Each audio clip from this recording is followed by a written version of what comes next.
Committee on Budget and Appropriations to order at 5 o'clock.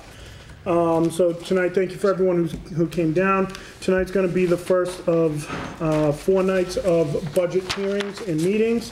So what we decided, the committee decided would be best is to have the meetings at all on Tuesday nights, as we're all here anyway on Tuesday nights. Be a little cognizant of people's personal lives as opposed to spreading it out over 4 or 5 nights. My goal with this budget this year, folks, is to have it all wrapped up by June 13th. We will have the public hearing 2 weeks from tonight on the budget. And I want to welcome Director of Budget Administration Barry Lacasse and Mayor Paul Heroux, who will be joining us this evening. I also want to thank our City Auditor, Deb Gould, who will be helping out with the proceedings. So, Mayor and Barry, you both have a half an hour. So one thing, folks, because we do have a meeting at 7, we're going to keep it strict to the timeline. So if there are any questions or concerns that should arise after we end the individual department heads meeting, feel free to email me, and what I'll do is I will get back in touch with Barry or the department head, circle it out through Virginia. So what I'm hoping to do is take some of the learnings that we've had over the last several years, put it into a more succinct, streamlined budget process, so we can really be as transparent as we possibly can with this budget. So, ready to go? We're ready. All right. I'm not sure how you wanted to open it, Mr. Chairman, but we're certainly open to any questions. I know you've had the budget for probably about a week now, and maybe the best way to proceed is if there are any questions, we're happy to address them. Yeah, one thing we did last year, and I think it worked really well, is it's a level funded budget again. And I think there are kudos to the both of you for being able to present a level funded, balanced budget, especially given the economic times that we're in nationwide. So if there's anything that sticks out, anything that you want to let the council know about, I think that would probably be the best way to go. And then I would refer to the city auditor first, see if she had any questions or concerns, and then open it up to everyone else. I think in the mayor's department, the one significant addition is the hiring of the economic development director. That's one of the reasons why you saw the mayor's salary budget jump up so much. And folks, that's on page 2, I'm sorry. Yes.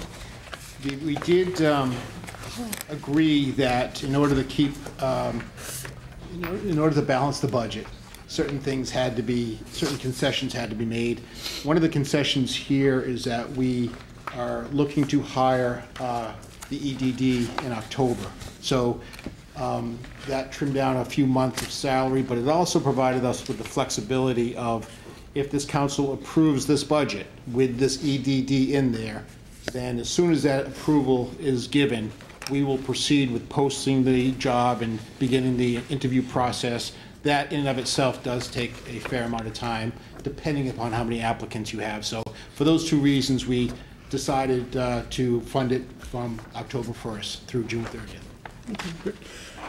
Mayor Heroux, would you mind talking a little bit about how you envision that position, what you see the Economic Development Director, who they would report to, what sort of impact that you see that having to the city? Yeah, sure. Thank you. The executive branch would oversee, basically it would be in the office of the mayor, yeah. The Economic Development Director. And we have something already in city ordinance. It's section 2-20, and it was amended in 2009. But basically, I'm not going to go through and read the entire ordinance. That's there for anybody at any time. I'll give you what my use of the Economic Development Director, EDD, would be. Basically, the main function would be to recruit businesses to come to Attleboro. Whether those businesses are being recruited to come to open up shop in the downtown area or in South Attleboro or our industrial park, that would be the main thing, is somebody actively on a regular basis going out recruiting businesses coming back. Another thing is, for when a business comes to Attleboro, right now, we put that person in touch with the land planner, Gary Arasian. Gary's been fantastic about going above and beyond what his normal job role is supposed to be as a land planner, and that's tangentially related to what Gary does, but it's really not in his job description, but he does it because he loves the city and he just does a good job with that. So it would also be easing some of the burden on the land planner, Gary Arasian. There are any number of things that we could use the Economic Development Director for, but it's basically just that, it's expanding the economic base of Attleboro. Another thing is to try and work with some of the business, let's rephrase that, some of the building owners in the downtown area and see about whether or not they can be convinced to possibly lower their rents, because a lot of them are asking rents that are probably a little bit higher than this particular market is asking for right now and calling for right now.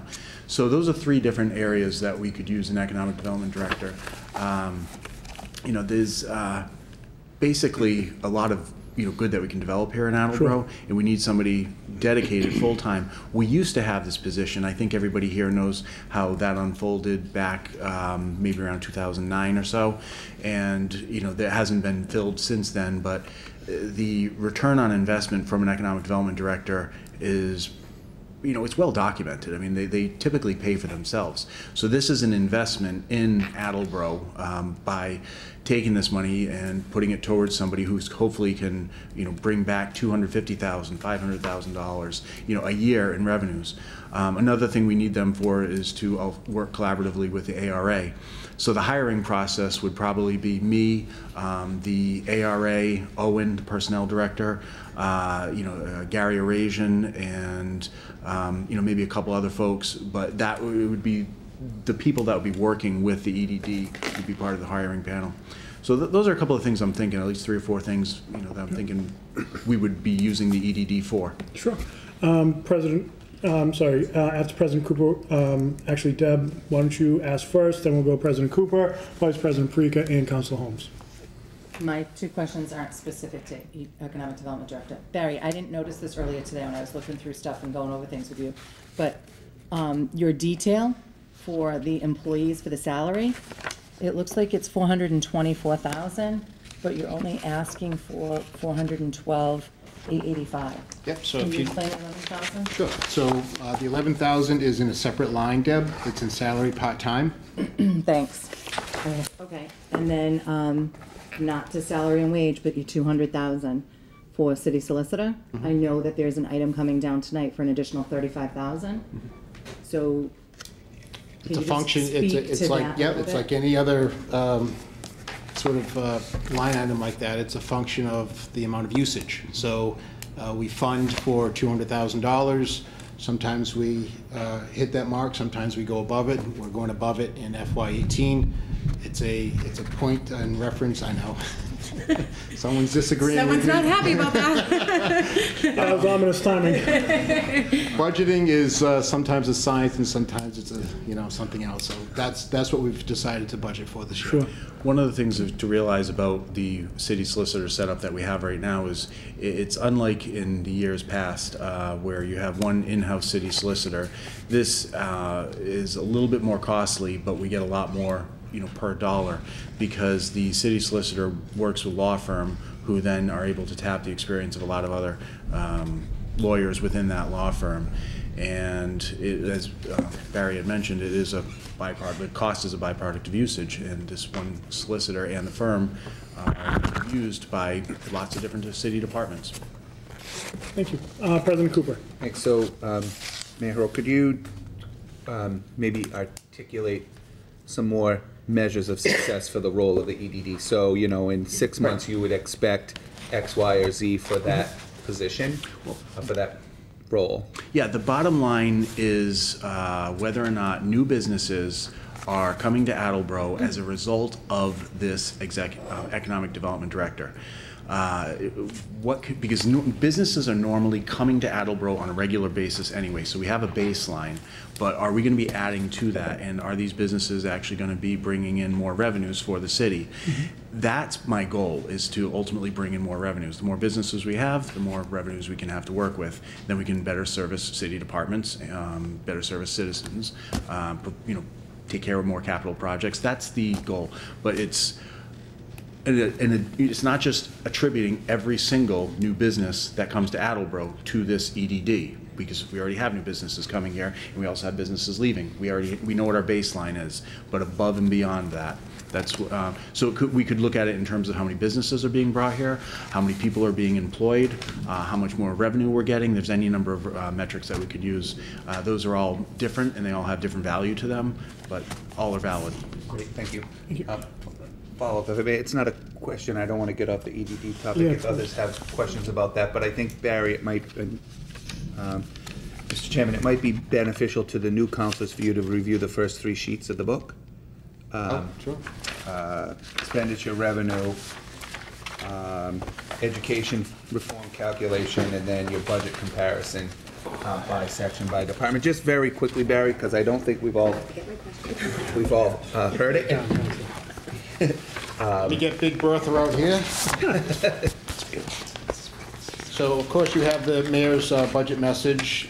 So the first spreadsheet that you see after that is called the FY19 expenditure and revenue total. What we try to do here is we try to identify the amounts that we need to raise. Now, if you notice, the amounts that we need to raise is greater than the amount of the budget. That's because some things are not in the budget, like our overlay for abatements. That's $750,000 that is under the control of the Board of Assessors for people who file abatements and win, and we need a place to go to fund those, among other things. So we have to raise that. We also had another item in there is the snow deficit for FY18. We have to raise that money as well. We can deficit spend for snow removal, but we have to pay the piper, and this is where we're paying them. And then you'll see the school budget in there, as well as some state and county charges, which are in the budget, but we break them out.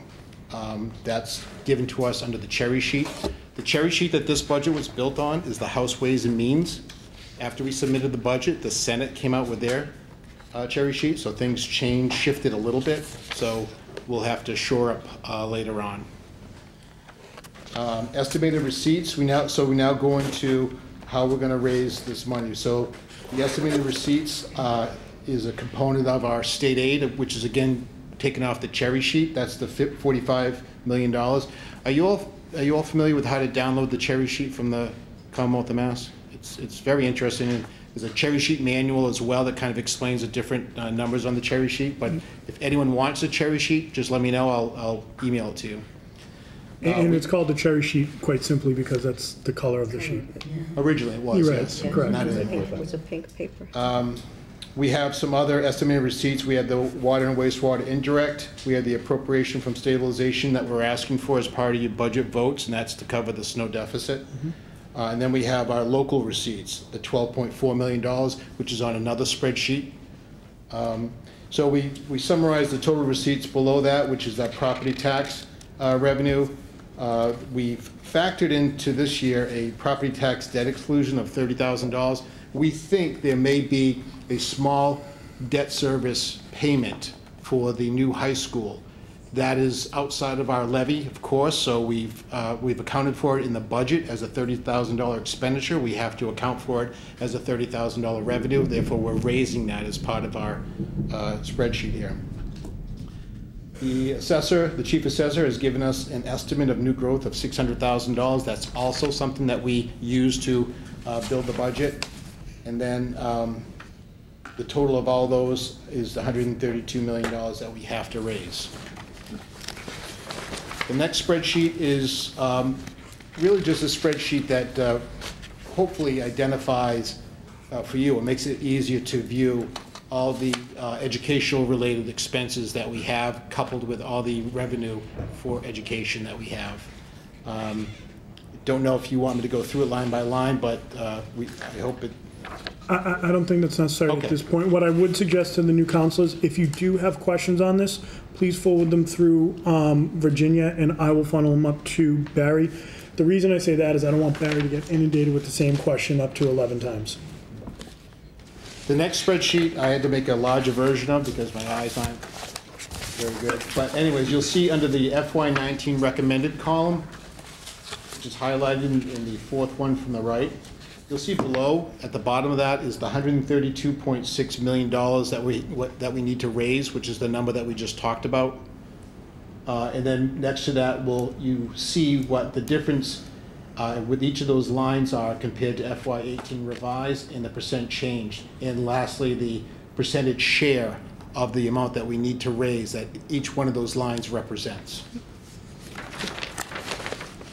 And again, there's a lot that goes into this, and as I've been saying right along, if we're gonna make cuts, this is the forum to recommend these cuts, not the night that we're voting on the budget, because if it comes out, we're then forced in a situation where we don't have time to research it, give it the proper attention that we need. And when we look, a lot of the things that are in this budget, for the benefit of the new counselors, contractual. And we've seen situations in the past where cuts have been recommended and it's come back that it's contractual, which has been quite the production in order to rectify that situation. Thank you, Mr. Chairman. Quite welcome. The last spreadsheet you'll see is the breakdown of our local receipts. This is where, again, we project out what we think we're going to receive for things like motor vehicle excise taxes, the meals tax, the hotel tax, amongst licenses, amongst other items. We're generally pretty conservative with these estimates because if we fall short in the totality of the estimated receipts, we have to make budget cuts. So we like to be very conservative. We like to think that we have been, and anything greater than what we receive under this sheet ultimately flows through the free cash, which is one of the things the bond rating agency looks for, which is consistent free cash. So those are the front sheets, Mr. President, that you asked about. Again, it's a lot of information, a lot of historical data. If anyone has any questions, I would encourage them to follow the chairman's recommendation as far as channeling the questions. I'll be happy to sit down with anybody or happy to answer any questions that anybody has. And one thing I will add, Barry, and I think this is said almost every year during this time, but thank you for your open door policy. I know that we've all stopped up, we've all had questions. You're very good at getting back in a timely answer and a very detailed answer. And the same with our auditor, Deb. So thank you both, because this is all a collective effort. So we only shut our doors. We shut our doors very rarely, and that's when something is due, like in an hour. Or that's true. But other than that, it's an open door. Right, and it's appreciated. Vice President Perica. Thank you very much, Chairman. I would like to go back to the Economic Development Director discussion. So we're looking at roughly, I know we're not funding that until October, however, in years to come, it looks to me that it's about $75,000 a year for that particular salary. So I just had a couple of questions, like how did we make a determination on if that's enough? That's what my concern is, if that's, if we can hire someone who's seasoned, who has some experience, who has any of those kinds of things that. Yeah, so the Economic Development Director would be part of our exempt classification plan. Under that plan, that person would be a grade 10, and this is the plan that you have approved, and that's the plan that we are locked into. So the range in salaries right now for grade 10 is $73,656 to $98,988. That's the range. You know, if we can't find anybody for that range, I think at that point, the mayor would have to come back down to the council and ask to hire this person at a higher step than what he or she is budgeted for. Okay. But we won't know that until we go through the process. A lot of, sometimes we find that we need to bump up an opening salary above the step one that they would normally be hired at. But even if we don't, I think when people sit down and they see our exempt salary schedule and they see that it has 11 steps, they're willing to take the job at the step one, recognizing that they have 10 more steps to go. and sometimes that's attractive. We did that recently with the new library director. The new library director came in as a step 2 as opposed to a step 1 because she's coming in with 20 years of experience, so she negotiated with us, and that was something we were able to afford. But the hiring of an economic development director is something I should add that I didn't mention earlier, and it gets to your point about how do we know we're going to get somebody who has that experience. That's exactly what we're looking for, somebody with experience, not one of my friends who I think would do a good job and has got a good slogan for Attleboro. That's not what we're looking for. We're looking for somebody who has a track record of doing the job of an economic development director in another community, and they're just looking to move here to Attleboro, or work here in Attleboro, I should say. So it's somebody who has a professional skill set, somebody who has done this kind of work. It's not somebody that I say, I like this person, I think they can do a good job, they're smart, they're hardworking. Those are givens. We need a tangible, hard skill set and a proven track record. I also just, so typically in a position such as that, they would also need some form of like an expense account typically. And have we provided for that anywhere? So this person would be under the mayor's department, the mayor's control, and therefore would have access to things like the office supplies. This person would need an office space. We have the capacity here at City Hall to accommodate that.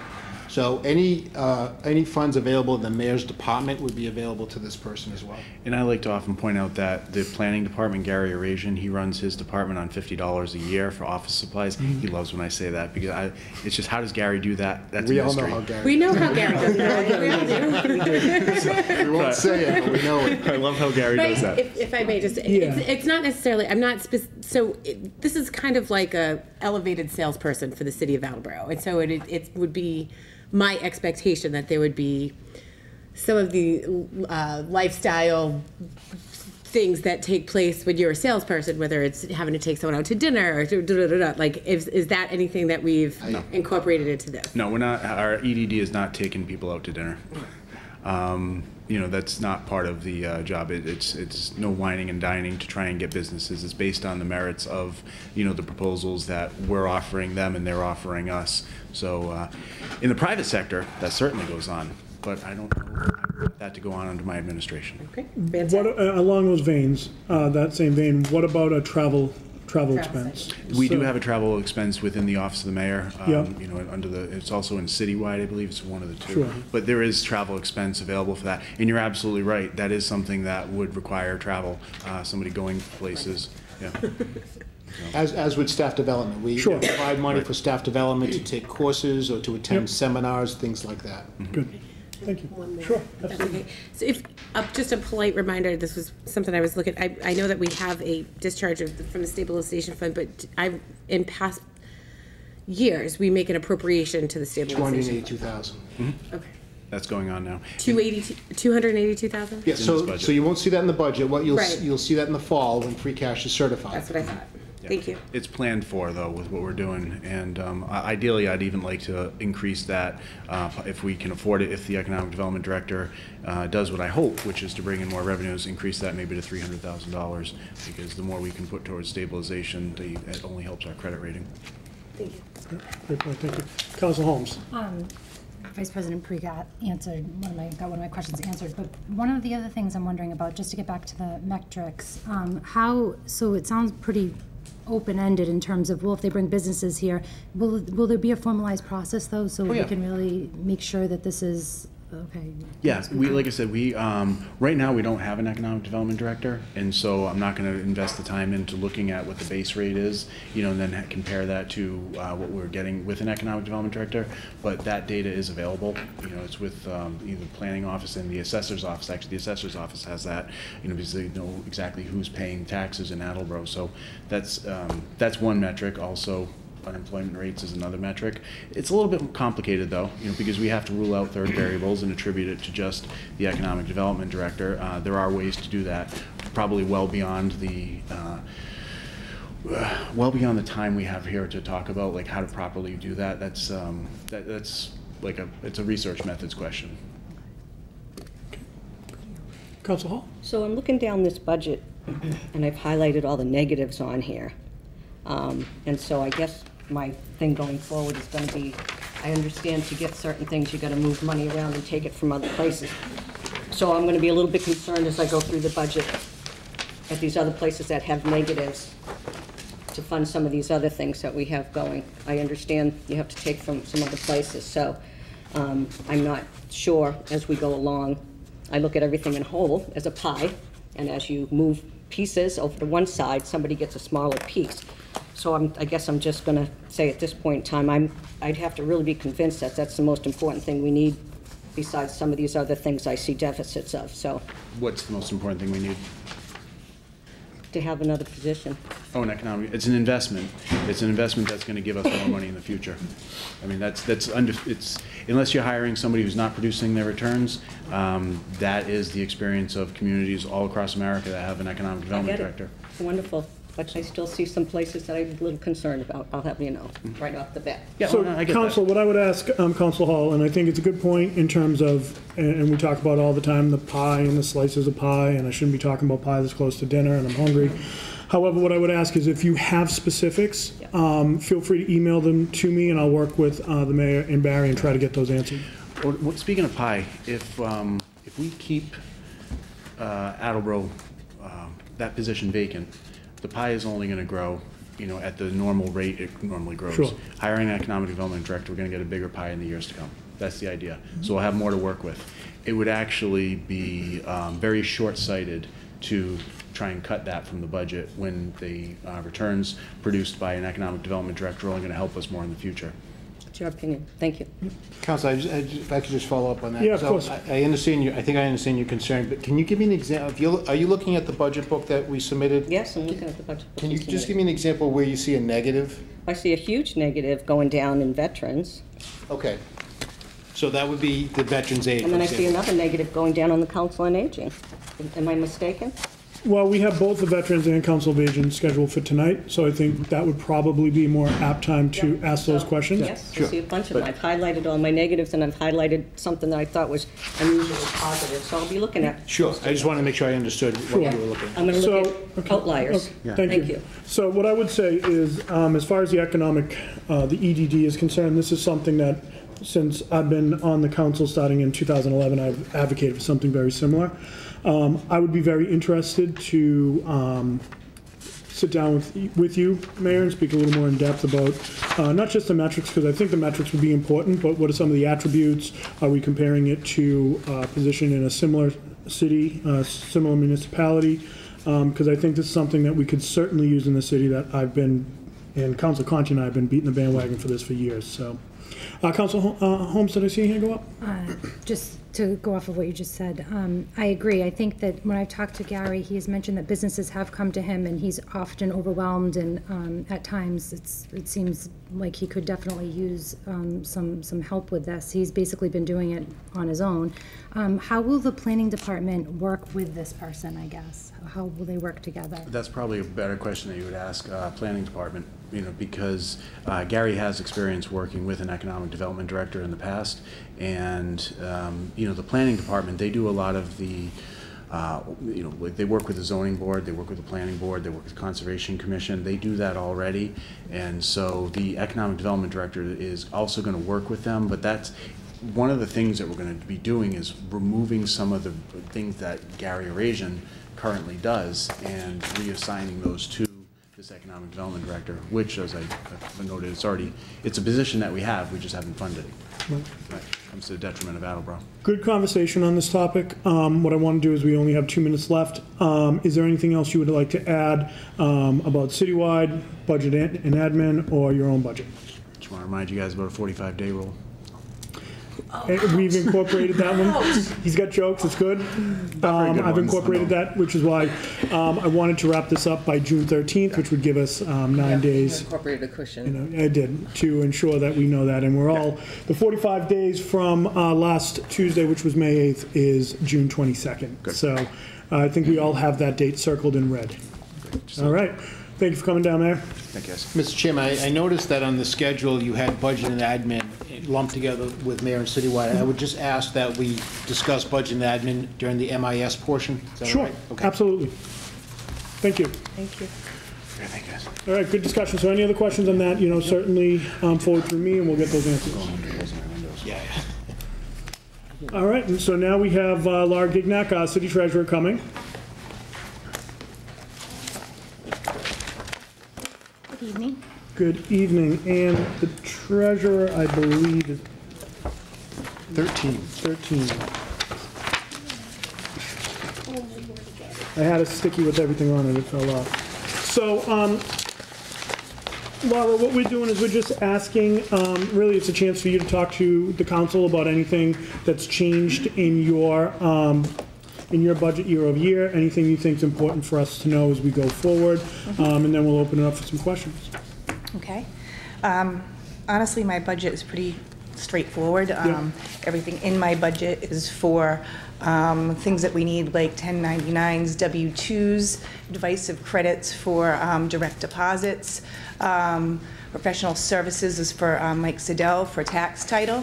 I do want to make a note that since in tax title, I've been able to collect $696,000 this year compared to $380,000 in 2016, which is a $316,000 increase, and the year has not ended. Nice.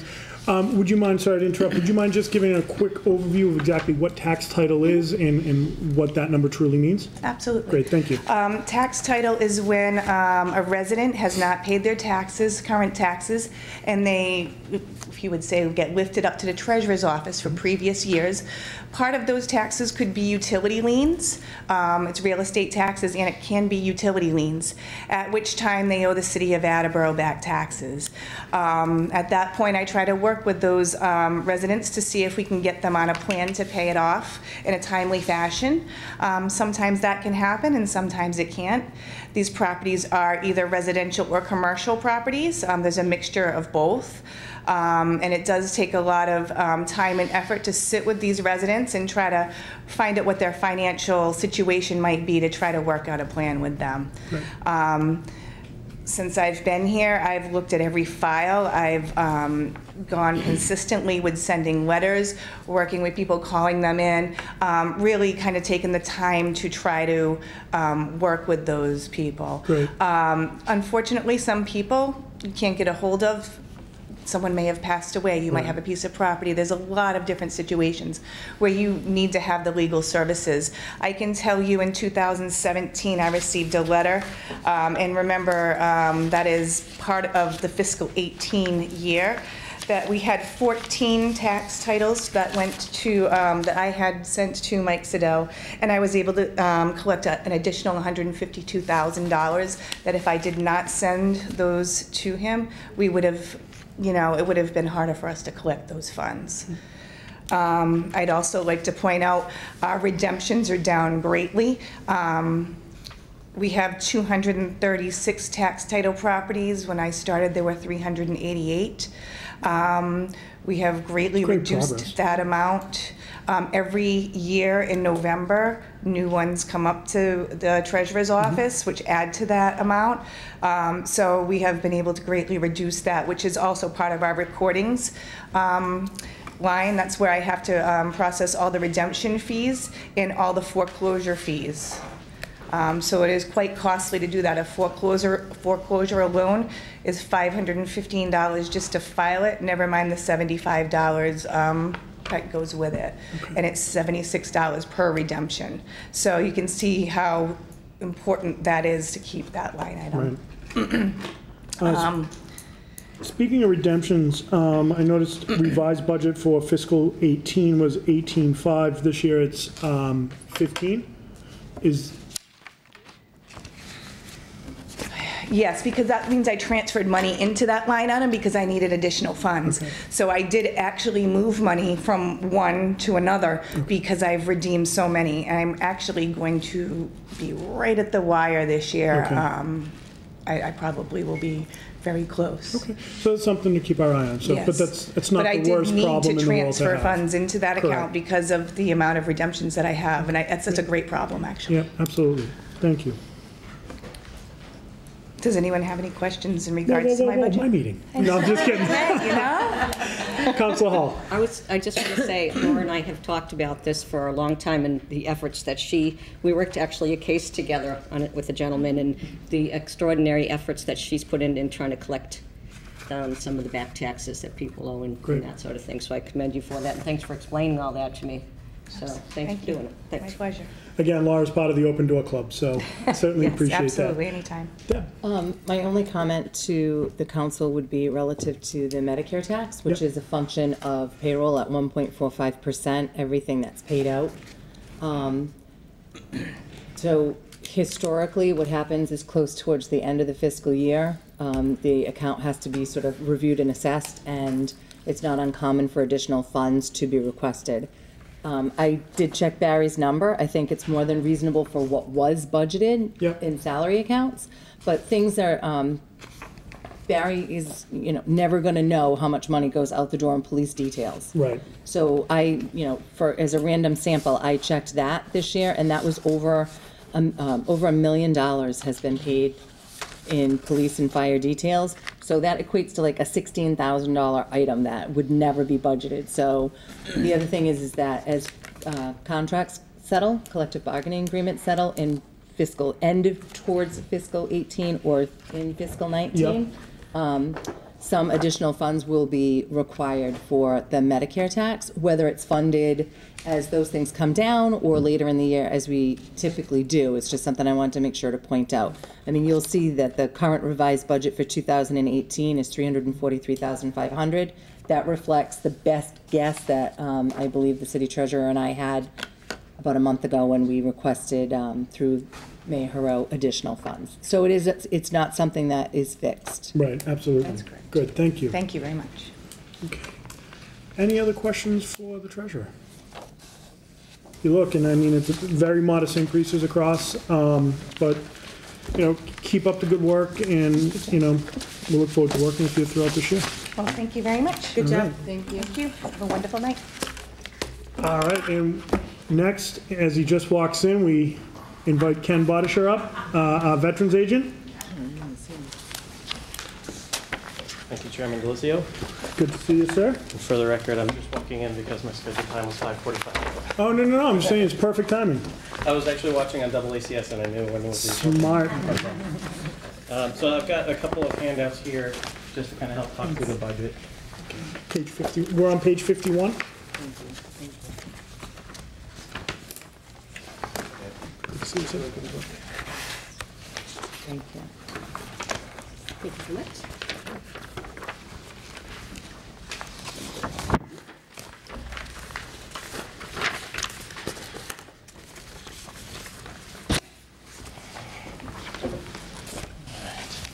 So Ken, what we've been doing is just, and it looks like you're off to a good start, but if you've been watching, you understand, but just anything you want to go over, this is your time in front of the council. And anything that sticks out that you think is important for us to know, and we'll ask any questions as they come up. Sure. So I think that the elephant in the room with respect to the Veteran Services Department is the 12% reduction in the amount of money that I'm requesting year over year. And some folks may be concerned about that, and I want to put those concerns to bed right away. The reason that we're requesting less money for Veteran Services has everything to do with our Chapter 115 Financial Assistance Program. The second page of the handout that I gave you there is actually a chart, and it shows what those expenditures look like year over year over year. So we're not just looking at 2 years. Since FY12, it looks like we've been on a fairly steady increase. I'll note that I was hired at the July of 2015. So when I was looking at those year over year climbs at that point in preparation for the following year's budget, I kind of just had to look into the crystal ball and try to figure out how many more veterans were going to be coming in. And you never know who's going to be walking in the front door, what level of assistance they need, and that sort of thing. So the financial aid was really just our best honest guess that we could take a look with this historical data and go forward there. And I checked with Barry on all of that and explained all of that as we went through that process.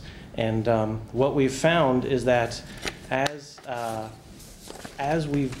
I've gotten better connected in the community, as I've made relationships with the Department of Labor and some of the nonprofits in the area, that especially the veterans who were in receipt of the higher dollar amount financial assistance checks each month, we've been very successful at getting those folks connected to other forms of assistance, whether that's VA disability benefits, Social Security disability benefits, if they just needed a job, whatever the case may be, whatever their particular need, we've been really, really successful at connecting them to the help that they need. Great. Can you talk a little bit about what's the typical aid, what's the process around the veterans who need the aid, and a little bit about where you were in fiscal 18 as opposed to fiscal 17? Sure. Thank you. So typically when somebody approaches me for the very first time, there's a problem that they need solving. Nobody just shows up to the Veteran Services Office because they heard great things about me and wanted to shake my hand. There's usually an ask. So what that looks like is, hey Ken, I'm about to be evicted. Hey Ken, I lost my job. I need help finding another one. Hey Ken, I heard it's been many, many years since I got out of the service, and I've never filed anything with the VA as far as benefits are concerned. So I'd like to know more about that. And so we're sitting them down and evaluating how best to help them, and that can look like a wide variety of things. Right. So for the folks that need very immediate assistance, the Chapter 115 Financial Assistance Program is probably the biggest stick that I get to hit that problem with. And what that is, it's a state financial aid service for low-income, low-asset veterans and their family members, not just the veterans. That's actually really important. What we do is I first have to prove that there's the connection to the military service. I prove that they live in Attleboro and there's not some other community that's supposed to be helping them out. And then we take a look at their income and assets and see what level of assistance we can qualify them for. And the typical person who is eligible for the program that comes in and applies is able to receive a check for $400 to $500 a month. I've supported families through this program for much more than that, and I've also got folks, the smallest check that I've written is like $7. Wow. So the biggest gain for folks when they come in is assistance with their medical expenses that they might not otherwise be able to afford. And so there's one gentleman in particular that really sticks out in my mind. He was a Korean War veteran. He says, hey Ken, I worked all my life. I earned my pension. I've lived in Attleboro all my life. I own my home outright, but medical expenses just keep increasing, taxes just keep increasing, and my pension stays the same, and I have no idea how to solve this problem anymore. So we sit down, we evaluate his eligibility for the program. He served in the Korean War, as I mentioned, so check that box. He owns his home in Attleboro, so we check that box. And then we just take a look at the income and assets. Yep. And after I go through that, he's eligible for the average check. He gets $500 a month. And he's overwhelmed. He says, I don't know what to say. Right. And that alone changes his whole dynamic. It makes it so that he's able to afford his health care. And that's the kind of thing that the program can do for folks.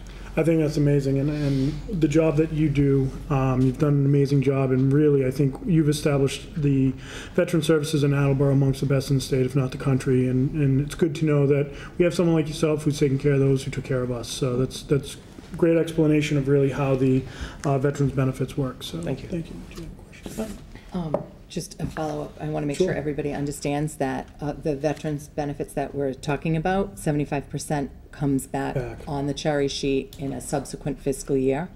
I looked myself today at the historical numbers because I did notice in the budget the number, and I think what I saw in the Munis system supports what the director just said.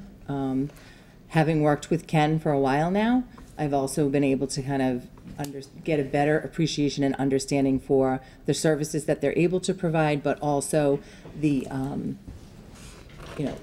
the care at which not only here at the city, but at the state level, like there's a lot of review that goes on into what services are provided and make sure that all the, T's are crossed and I's are dotted and stuff. So we're very fortunate. He does a really good job with that and can explain stuff. And when somebody gets a benefit that they're potentially not entitled to, our veterans director goes back and recaptures that benefit. Right.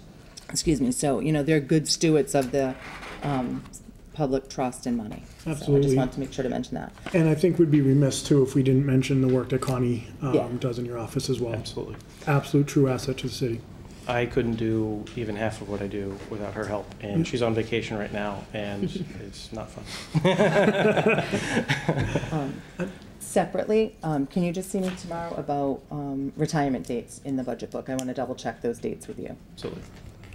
Council Hall. I just have a question, a clarification question. So on your chart, is this a decrease that you're expecting in benefits, or is it a decrease in the number of people?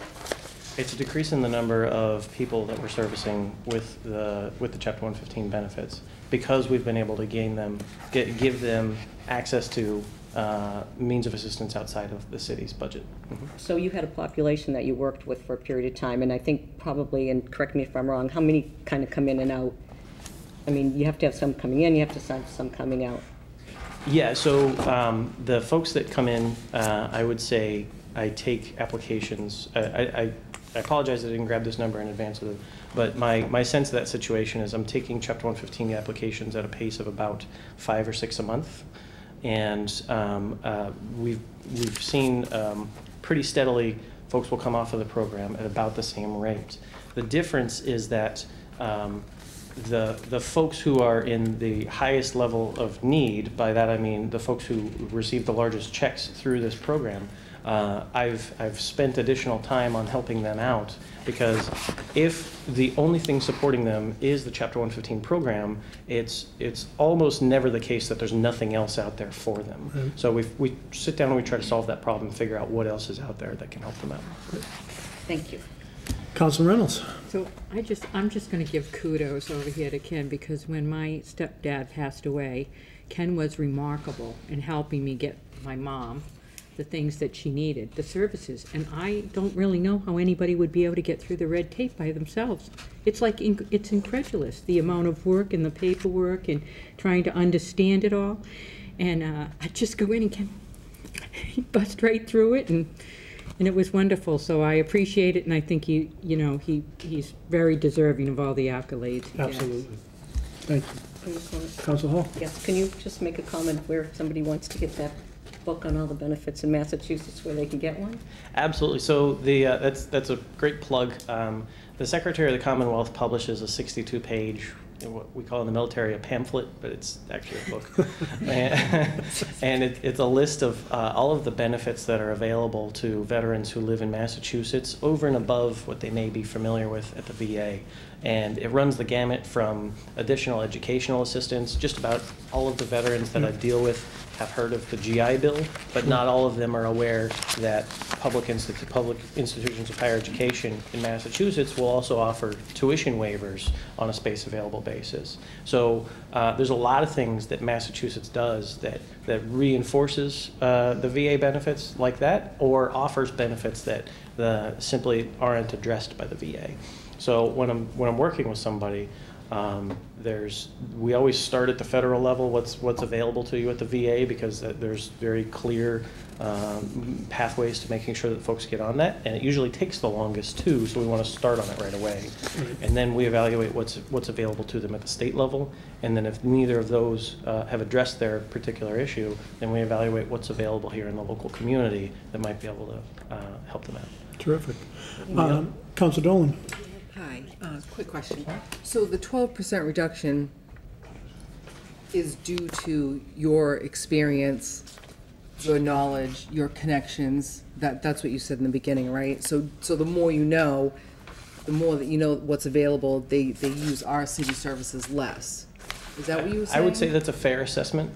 In where that comes from is, and I wanted to make this point anyways, I feel that the Veterans Services Department is actually a revenue generating department. We look at the bottom number here, and the requested amount is $1,037,000 change. But what that gets the city of Attleboro is roughly $8.3 million in annual federal aid coming from the VA directed at veterans and their families here.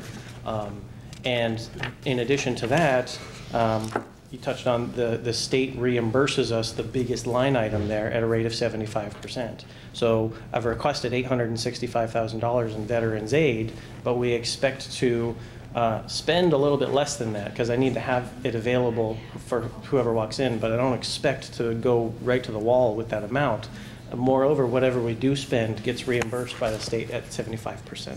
So in reducing that veterans aid line further, to answer your question directly, what we do is we evaluate what the need is for the folks who are eligible for the program and in receipt of assistance, and we figure out other ways other than the Chapter 115 program to help them out. Sure. So we get at the root cause, and then it's great that we're a safety net, but and there's no time limit on the length of time that somebody can be in receipt of these benefits, but if there's something else out there, folks would generally rather do that than have to see me every month, Right, sort of with the proverbial hat in hand, because nobody, like I said, nobody likes visiting Sure, the of Veteran course. Service Office just to ask for help, right? Oh, that's great, that's great. Clearly, you do a great job according to everybody here and the numbers as well. Thank you. Appreciate that. Sorry, one more quick comment. But there'll never be a situation, regardless of the money, where a veteran will not be served with the services that they need. That's correct.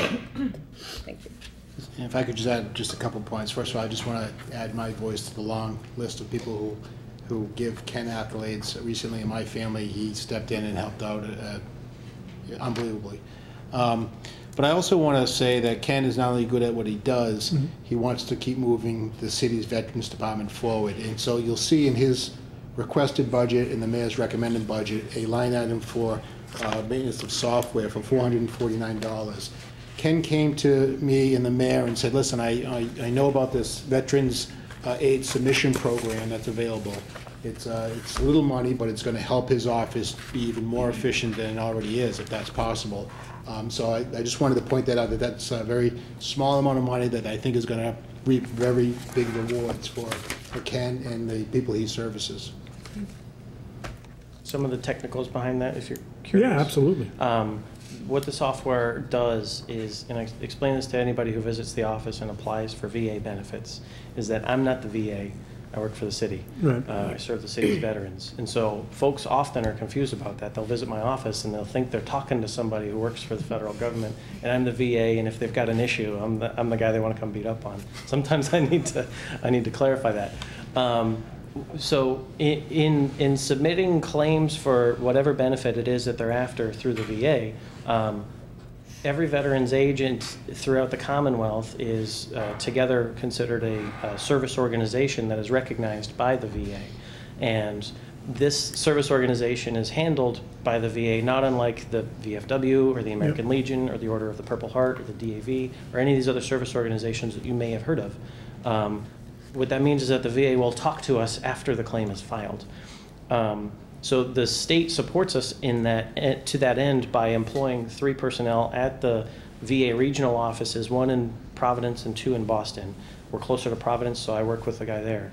And so when we submit a claim to the VA, I'm actually sending it still to the state, who reviews it, dots the I's, crosses the T's, and I'll take VA claims at a rate of 7, 8, 9, 10 a month.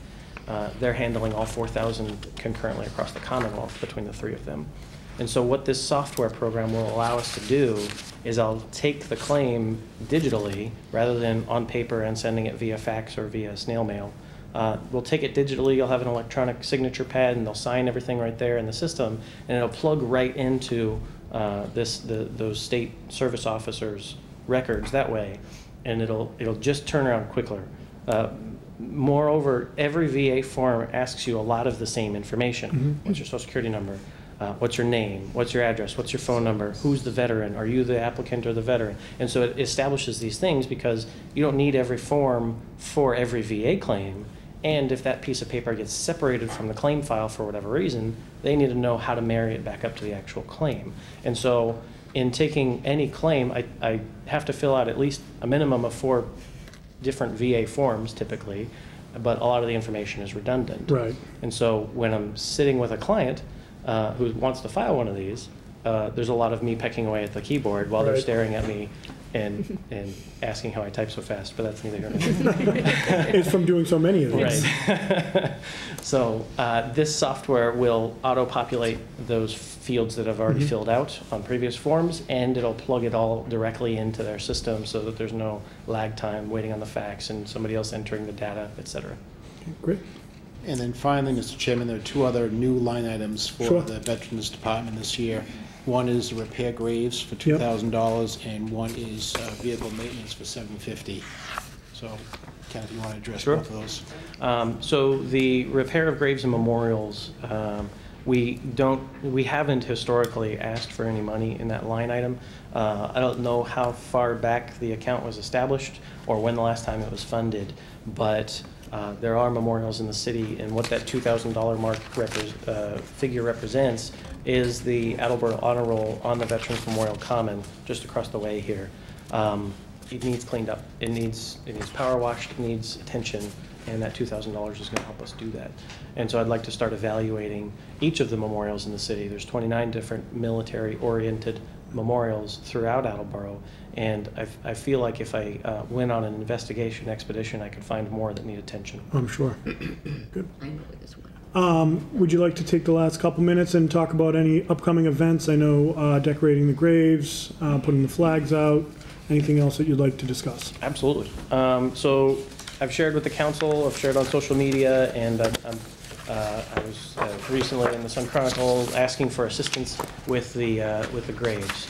And so what that looks like is there's 3,600 veterans in Attleboro who are buried here. And every year in advance of Memorial Day, we decorate all of those graves with flags. It's more than Connie or I could do by ourselves.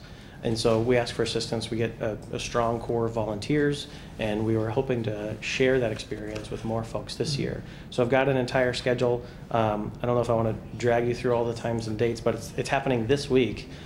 Tonight we were supposed to be at St. Stephen's, and due to the severe weather, we decided to do the rain date for next Tuesday. But excuse me, tomorrow morning we'll be at North Purchase, and then Hillside Cemetery after that. On Thursday evening we'll go to Woodlawn. And then on Friday, we go to Old Kirkyard as well. So it's really a rewarding experience, actually. I didn't initially think so, but after having done that a few times, you really walk away from it with a feeling of satisfaction and appreciation for those who've served. And the way those cemeteries look when the flags are all fresh and everything's nice and crisp, it's really remarkable.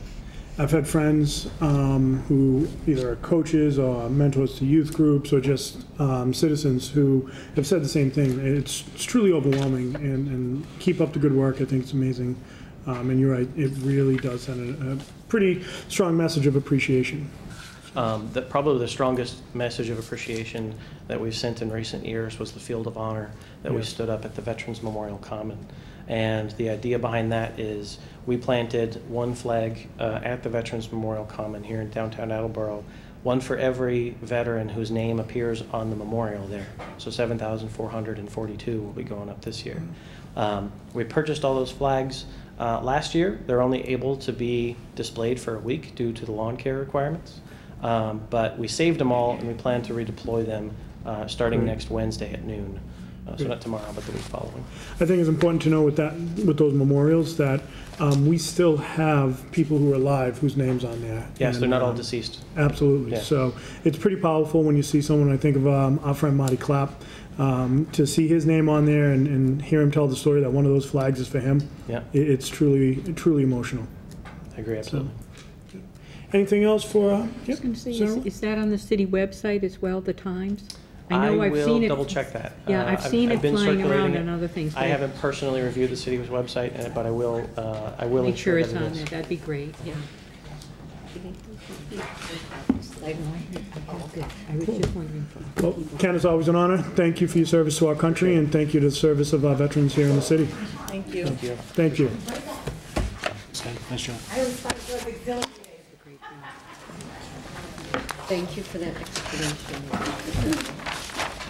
You didn't do anything for citywide, and you didn't do anything for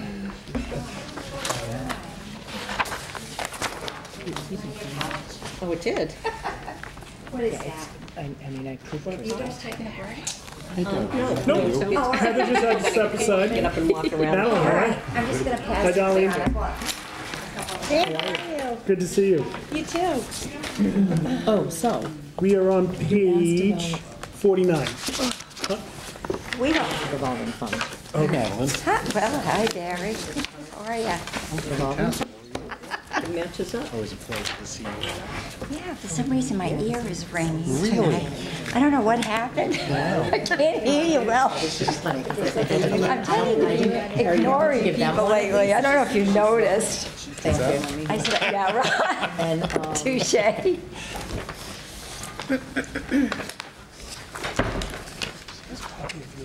Revolving fund. Okay.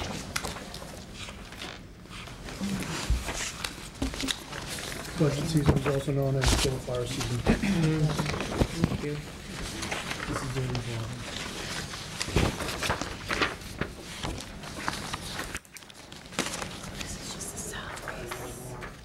Yeah.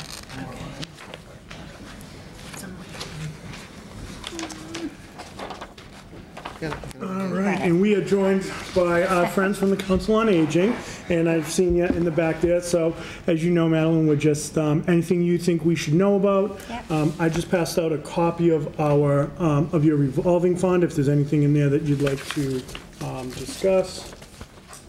Thank you. And let me just say hello to Laura and Diana, and I had the opportunity briefly to talk with Todd.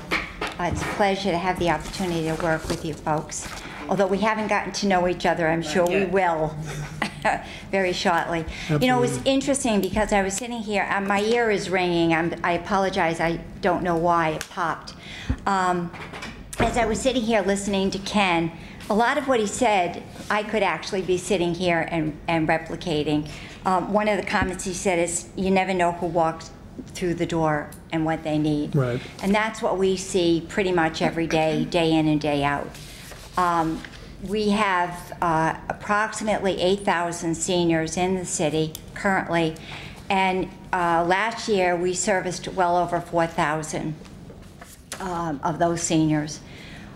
Many of the seniors, as you are well aware, are aging in place in the community and are coming to us with a host of needs, whether they're medical. As a matter of fact, we just finished our income tax preparation, which we actually plan for it all year round.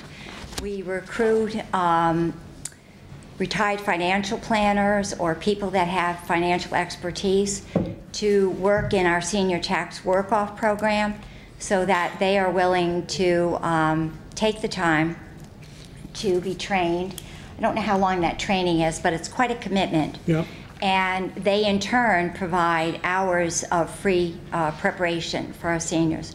So we look at how we can best utilize the services that the city is currently offering as an opportunity. So we have 6 preparers that are dedicated, that do the training and provide those free income tax preparations. Year to date, this year we did well over 600, close to 637, and that brought in returns of well over $500,000. Wow. And so that is helping our city residents not only getting their taxes done, which many can't afford, that's an average of $200, but then getting some money back to put in their pockets to spend. A lot of time is spent on the circuit breaker. That brings back a significant return to our seniors. And many of our seniors don't even, perhaps some of you don't even know what it is. It's the name itself is very confusing, circuit breaker. But actually, it's for seniors that are 65 and older and that own their own home, or it can apply to renters. And it can bring back some significant savings to their pockets. It's a 3-year look back, so it's time consuming. And Darlene works really diligently, is that a good word for you? Yeah. Diligently on keeping that, the schedule going so that preparers are never waiting, that we don't have any gaps in services. So very successful, and that's one. Say circuit breaker, I think of my son and all his electronics. He I know. It's a weird name for a program, Yeah. isn't it? So what I would like to say is that the city provides 8 of my 15 staff. So half of the staff that we currently have working at the center are funded through grants. And we've talked about this many times. There's always that uncertainty about whether the grants are going to be funded, fully funded, or whether there'll be 9 C cuts. So my experience has been in the past that we've written the grants, they've all gotten approved, and then unfortunately the state will plop a 9 C cut. And oops, our revenue didn't come in as planned. So now we're not giving you what you are planning for. So we always have that in the back of our minds when we're doing our grants, that we don't want to expend every dollar in the event that there's a problem with that. So it is a great responsibility for anyone in my position, and particularly for those that follow me, that there's a great dependency on grants, donations. I've given you a kind of an overview of all of the work that we have to put together to make the center a viable place for seniors. Community partnerships are vital. We have 10 times more people asking community businesses for money. So, you know, we have a good reputation. We use their money judiciously. We don't ask for more than we need, and we always give appropriate recognition. But we do find that it's a challenge. We have wonderful businesses in the community. We're very fortunate. I'm also always, as most of you know, looking for money. And I'm very proud to say that overall I've been, on the whole, very successful. But for anyone that's written grants, you can write 10 grants and get 1 funded. Right. And so it's a challenge to constantly write those grants. Sometimes I get tired, sometimes I get angry, frustrated, and think, you know, about all the work that goes into that. And then on the tail end of that, all the reporting, the audits, the documentation, both on the city side as well as on the grantors. So there's a lot of demand, so every grant that you write carries a lot of baggage. So I find that probably 70% of my time is managing, writing, seeking money, writing grants, and reporting on them. And again, I think, as you mentioned last year to me, Mark, you know Shine. This year, we're equally as frustrated because I was sitting here listening to Ken thinking, I want his job. Because the comment that he made, they always have chapter 151. And so we always sit on a precarious state and federal fiscal climate. This year, we don't have a federal budget. Most of you are well aware of that. We're on our second omnibus budget. And the third and final budget, the president is threatening that the legislators are going to stay in Congress until it's passed. And that budget will affect us in October. Just to give you a scenario of what we're looking at, the proposed budget totally defunds Shine. It does not recognize that Shine is a vital, necessary program. It totally defunds Meals on Wheels. I mean, if I went down that list, it's jaw-dropping. It's literally jaw-dropping. And I know that with all the advocacy that will happen, that some of those funds will be restored. But the impact that we have is not knowing. How do we plan? I'm very positive. I plan forward thinking that we will have a Shine program, that we will have those funds available. But there's a lot of uncertainty, and this year I'm feeling it more than ever. Just to give you a couple of real examples that have happened within the last couple of weeks to me, one of the federal programs that they're targeting is the food stamps, SNAP benefits.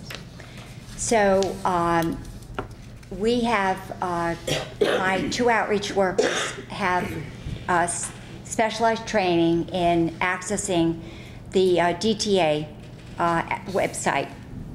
and applying online for SNAP benefits. That benefit was taken away from us overnight without any conversation. The state changed its program. They changed the method of administering that program, and they informed all providers that we now have to completely reevaluate what we're doing in order to be able to provide that benefit. So I'm in the process of looking at that now.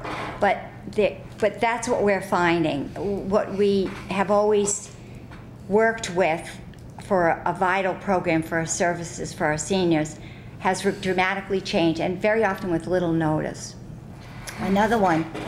I think that's like that's the state budget that you're talking about, right? Well, it's federal, and it comes down to the state, and then it affects us. And it would impact us, and I think what's really important Absolutely. is the fact that these grants are what fund some of the positions at Council of Aging. Absolutely. So I think, I remember in your testimony, Yep. each year at these hearings is always amongst the most heart-wrenching because of the services you provide, how the funding is for it. And I mean, when you look at Yes. the in-kind funding and grants Yep. and donations, whether it's monetary, whether it's 56 turkeys, whatever it might Yep. be, it runs the gamut. And, Diane, I certainly understand and where you're coming from Yes. at this point, but this is why these hearings are so important. Yeah. It's such an education, because if we lose Shine, we're going to lose probably most, if not all, of those 8 funded positions through the grant. Well, Shine brought, Two. go ahead, Debbie. That's what I meant too. Right, right. But my outreach workers are both Shine, the city paid outreach Yeah. workers are Shine counselors. They've all had to have advanced training and skills and to adapt as the environment has changed. Just another program that impacted our seniors without any warning, just so that you're aware of it, the Lifeline, the phone, Yep. the free phone service.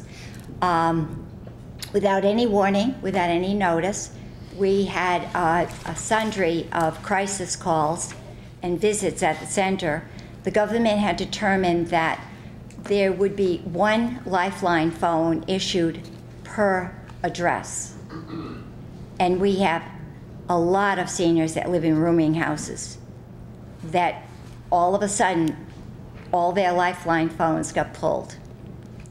One person in a rooming house of 14, that left 13 people that had no phones. They then came to me looking for, how can you help me?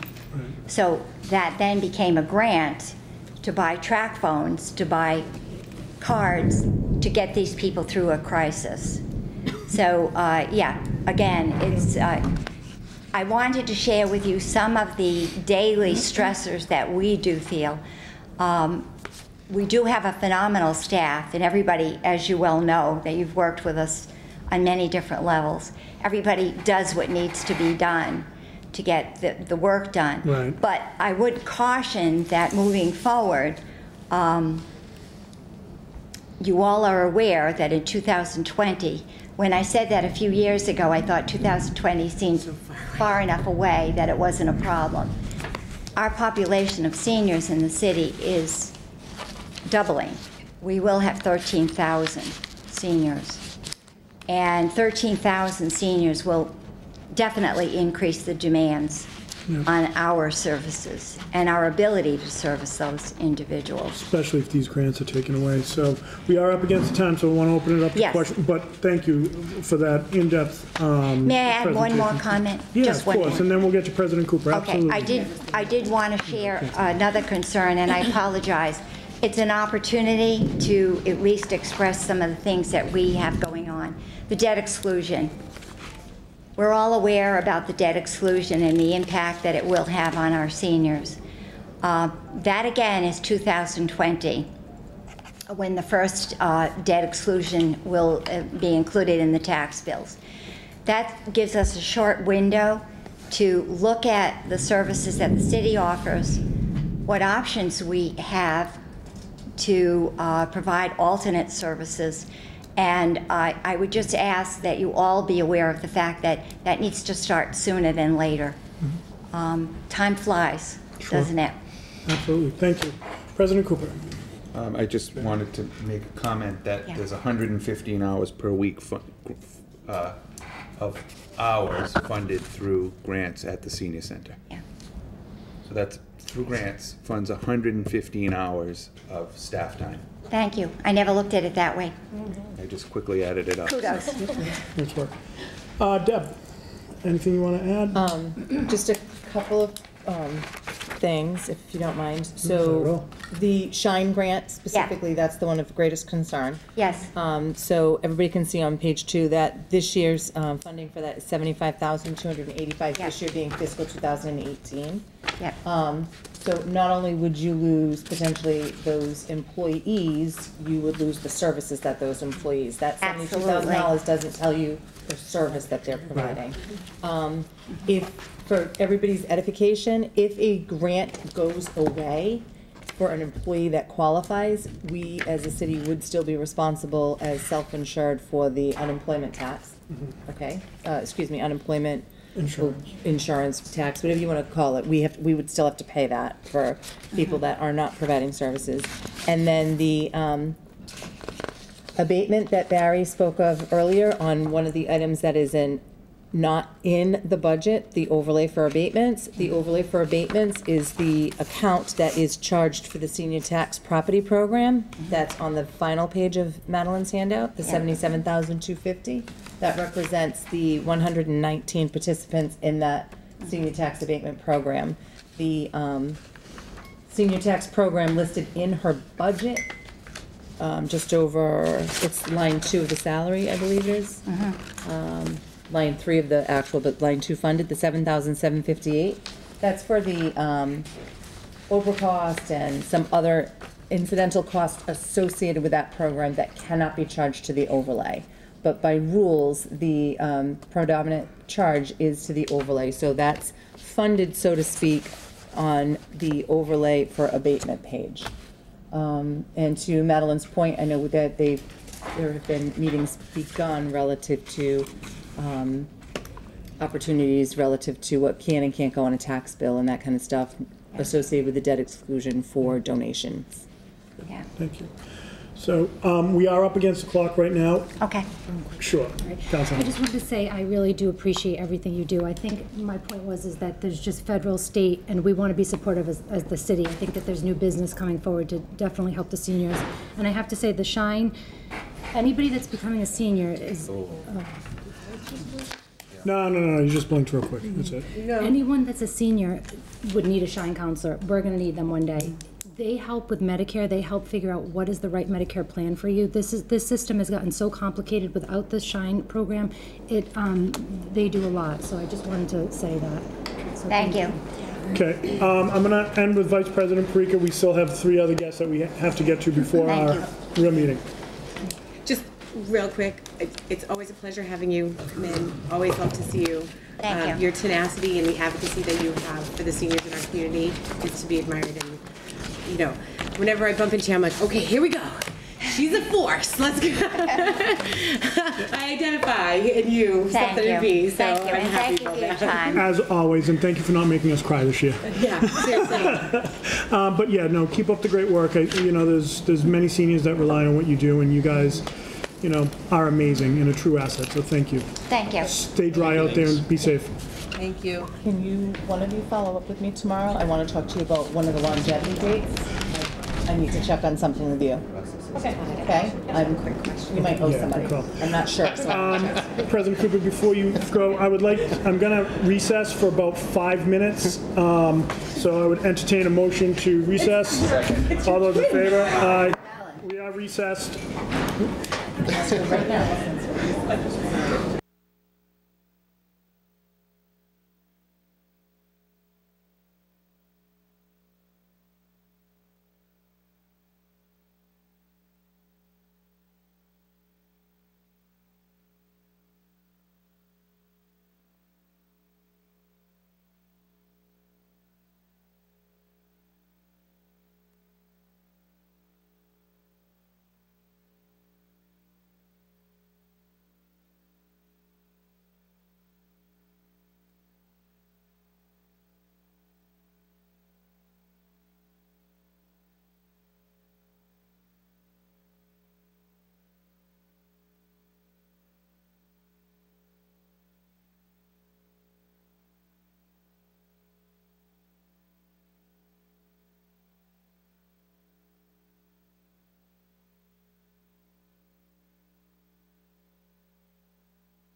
All right. We will, thank you. I call the Budget and Appropriations Committee meeting back to order at 6:25. We are joined by our good friend Deb Gould, whom we haven't seen in quite some time. For anyone joining us, because Deb's been with us all evening. So Deb, you know the routine. Pretty straightforward budget, as many of my colleagues, level funded, simple salary requests based on existing personnel. The audit service, I double checked, I did not make a mistake this year, so the 67.5 is reflective of the agreement that we have with Hagan Sahadi. Excuse me, Barry, what page is it for? 10. 10. The actuarial services is representative of services that are needed for update to statements required for the financial statements. And staff development, the $1,500 request is to go to school at UMass Amherst for continuing ed classes for both myself and Liz Blatt.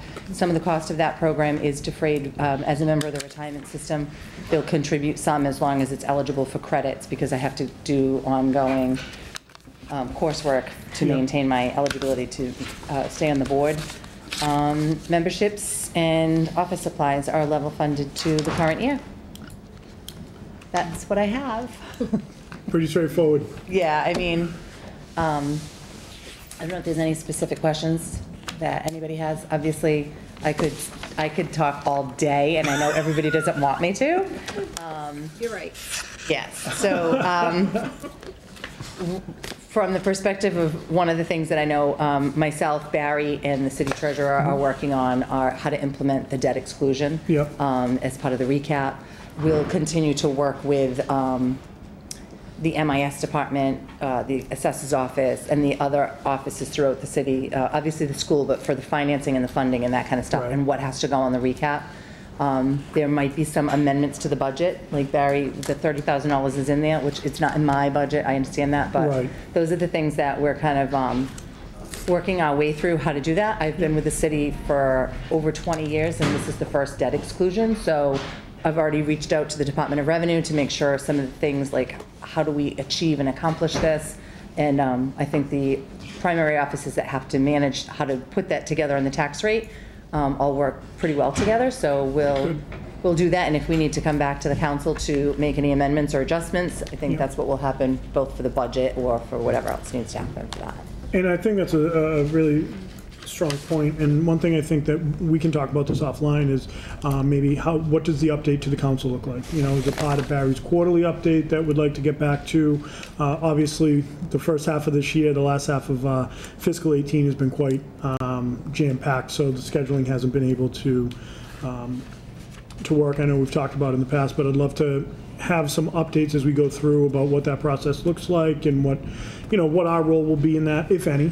Because, I mean, this is our first time going through this collectively. And we do have quite the financial team with both of you and Laura and Stan and, the mayor and everyone else that I might be missing. Only from the perspective of getting through everything from the Department of Revenue with the debt exclusion. I would, of course, be anxious to make sure everything is done timely and early, because where it's the first time, if anything goes wrong in their review, we'd need time to amend it. Absolutely. So that's it. And like Barry said earlier, we think there's going to be a small amount in the 2019. It's going to be as a direct result of things that happen with the treasurer's office and the outside financial advisor, and when borrowings have to happen and when payments would have to be made. And it's a little bit premature to have that discussion today. I know there's some meetings scheduled later on. Totally agree. Fiscal 18, but that's the one big deal that is new to everybody. So I want to make sure that I just mention that. Yeah. And I'm glad you did, because I think it's something that we need to keep in the forefront. So. Good. Any other questions for Deb? Also, Deb, really want to thank you for your participation here in these hearings. For all your help. I know you're a great resource to all of us down here, as well as the city as a whole. So, thank you very much. All right, perfect. Thank you. Look at this. Even with the recess, we're still on schedule. Council, welcome. Thank you. You dry? It's like a car wash out there. What it looks like and sounds like. All right, Bill Lennox and Barry are going to take us through MIS, and I think Barry's going to talk a little at the tail end about a few things that we might have missed in the first part of the meeting today, in terms of if there's anything. Yeah, so as you may know, the MIS department is under my department, and we bring good news tonight. So Bill has uncovered some possible give back in FY19 for a line item that we went ahead and budgeted for FY19 that we've now confirmed the mayor's office through the Verizon cell phone account is going to take care of, and that's for some air cards that are used by the inspection department for their iPads, I guess. Yeah, for the permitting program. Barry, we're on page 8? I'm sorry. I think. We're on page 8, yes. All right, thank you. So it's small money, but I think it's important, and it's a reflection of, we're constantly, even after we submit the budget, we're still reviewing it and making sure that we get it right. So the total is $1,439.64. That is in our online services account, which is 534030. The amount, the account has been funded with $13,355.64. We only truly need $11,916 of that. So we are prepared this evening to turn $1,439.64 back because it is being funded through the Verizon account in the mayor's office. That's outstanding news. Yeah, well, really good news. Nice job. Going in the right direction, anyways. Yeah, absolutely, absolutely. What's that? We go to Council on Aging. Page 9. Page 8. Page 8. Bill, is there anything? So what we've been doing is just giving the department head the opportunity to come down, speak a little bit about their budget, anything that they think is important for us to know. It also gives you the opportunity to say hello to the council, as we have a few new councilors, and just let us know of anything that you need. Hi there. There's nothing I need. Well, there's a lot I need, but this is what I get. So can you give us an example of, like, if you had a wish list or something? My apologies. I'm just kidding. I'm kidding. That's fine. Give us an example. A new Cisco switch. That's probably around $50,000 or $60,000. Wow. That'll probably come down in capital improvements next year. That's it for now, I think. That would be the. There's always extra help, but I understand how the city works. I've been here long enough. Most of the line items in here are contractual until you get down into the software and computers. So the largest hit to our budget is for software, maintenance of software. So the rest is pretty much what it's been every year. So if you have any questions for me, I'd be glad to answer them. Talk a little bit about maintenance of software. What exactly does that mean? Because that covers the licensing and the mostly the licensing. So the Munis licenses, the Munis system is our financial software license. Yep. We have a limited number of licenses. The cost for those licenses is about $147,000 a year. Okay. And Munis, of course, is the software that we use for keeping track of printing that budget that you have in front of you. Absolutely. Yep. And everything that Deb does. Yeah. So, can I interject? Absolutely. So Munis is not only just everything I do; it's what our tax bills, our collector's office, water, wastewater uses it. The MIS department, payroll is on Munis. Munis is the it's at the school department as well for invoices and budget and that kind of stuff. The maintenance of software account, Bill and I talked earlier today because you'll notice that software under the supply has gone down from revised 20,912 to the 6,825. Full Circle Technology was previously in that, which was sort of at the implementation stage, the purchase stage. Now it's at the license stage, and it's reflected in the maintenance of software budget. So a little bit of the increase is obviously associated with Munis to the $173,000. Some of it is also other programs that may not be in every office, but are certainly in offices that affect multiple cities that are, multiple departments that are through sort of the city MIS department for everything. So that's something that you'll notice when you do the comparative analysis between years, and Bill and I had spoken about that earlier today. The second thing that came out of the software account this year that was in last year is the antivirus, but that was moved up to maintenance of software. Good, so it's encompassing more. Yeah, it's right? actually more expensive this year, but Yeah, And it was put in the right line Yeah. item. so software goes up.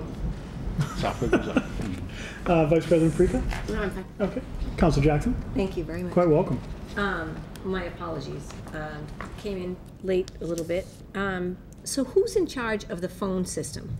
Like, who maintains the phone system throughout the city of Attleboro? As far as As making far as- changes in the phones, Yes, and updating and, that'd be me. okay. So you take care of, so is there someone else that takes care of any other part of the phone system?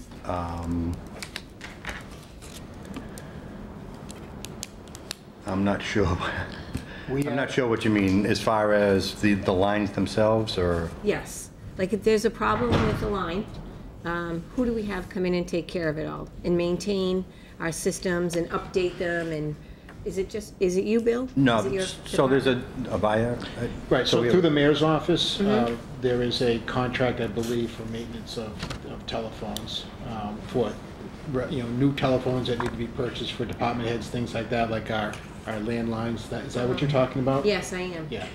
Well, so, So is the contract, who is that contract with? Is that a private entity, or is, Kim, Yes, if we you don't mind, if this isn't part of the MIS budget, if it's part of the mayor's, would you be all right if we wait. took it offline? Oh, wait, no, thank you. Perfect. That's Nope, perfect. thank no, you. but let me Appreciate explain it to you a little bit, though, just so you Oh, have sure. a better understanding of it. Only because it does hit my department. So when there's a phone change that needs to be done, I make the change.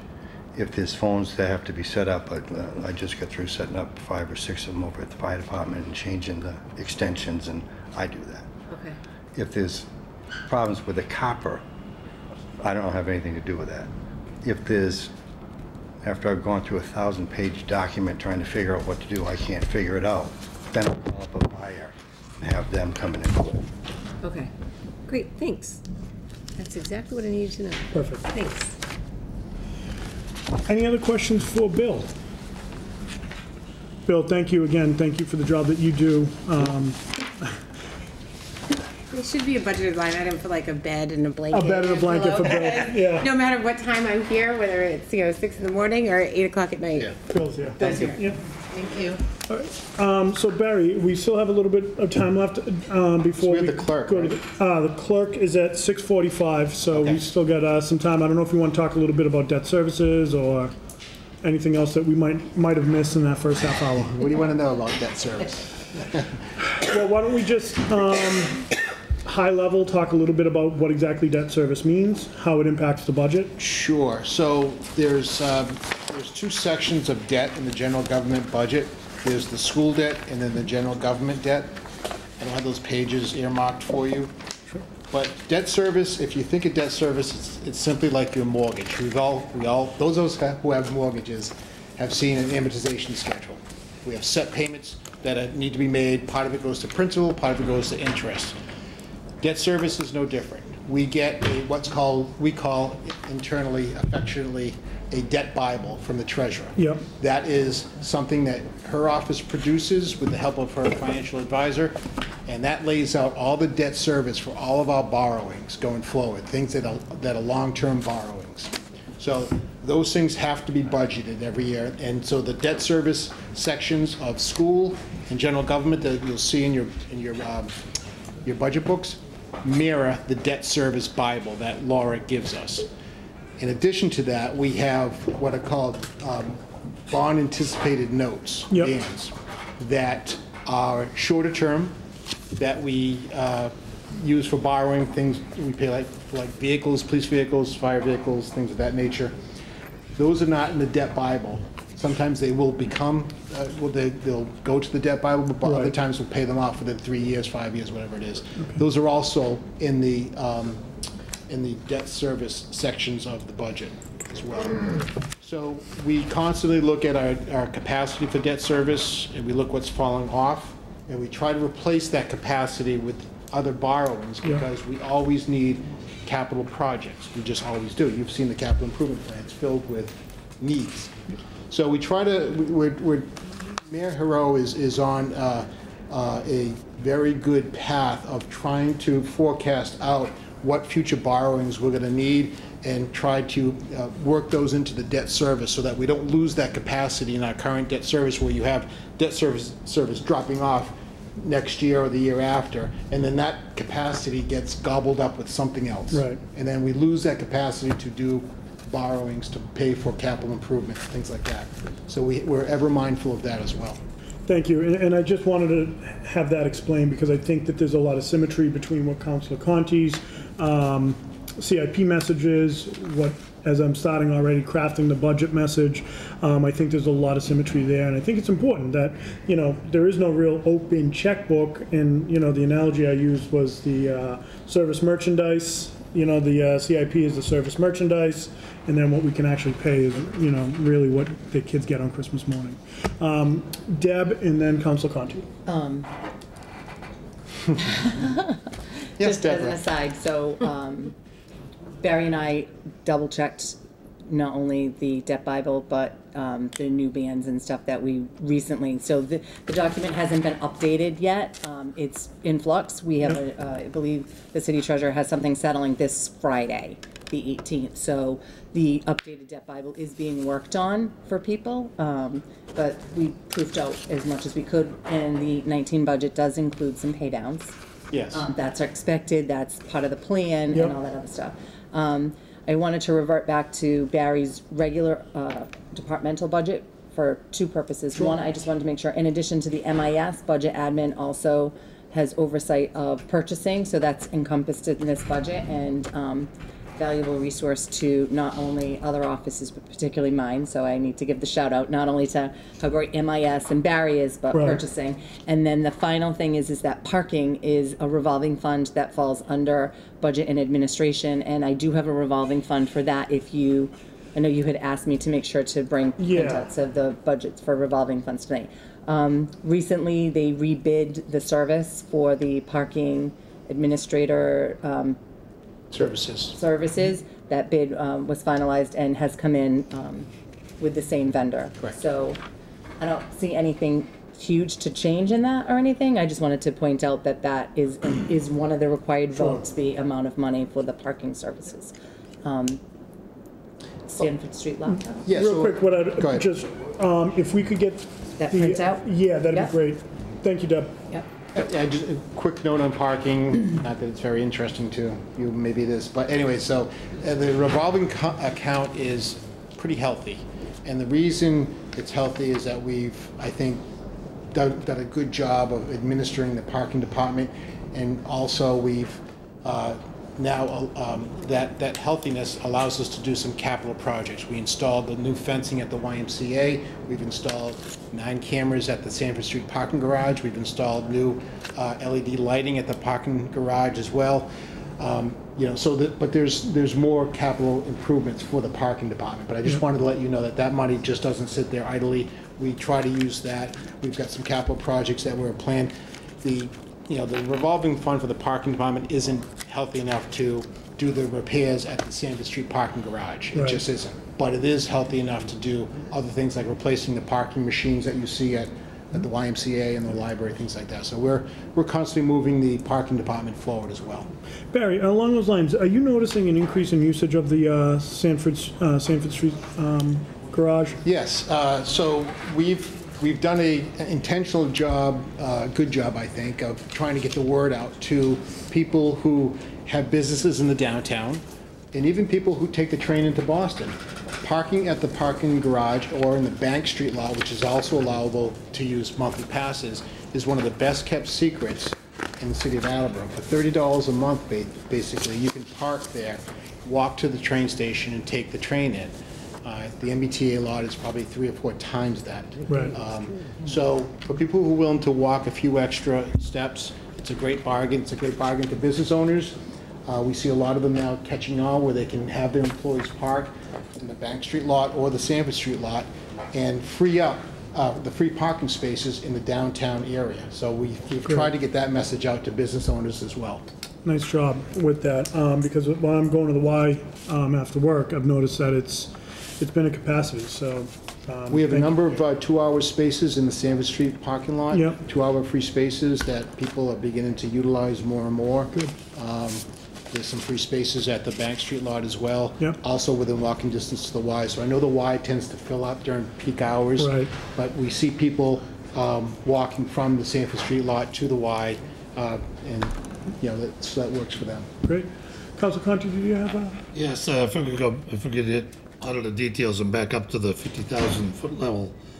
I asked for and received a meeting with Barry and the mayor Friday afternoon, and during that meeting, Barry, there was a discussion about debt capacity and the debt payments versus the debt budget, the budget for debt and the operating budget, and how the operating budget has the ability of absorbing some of the debt budget. Do you recall that? Well, let me rephrase that if I could. So the debt services in the 2 locations I talked about in the general government budget that you have in front of you are in the education 300 area and in the 700 area in the debt section of the budget.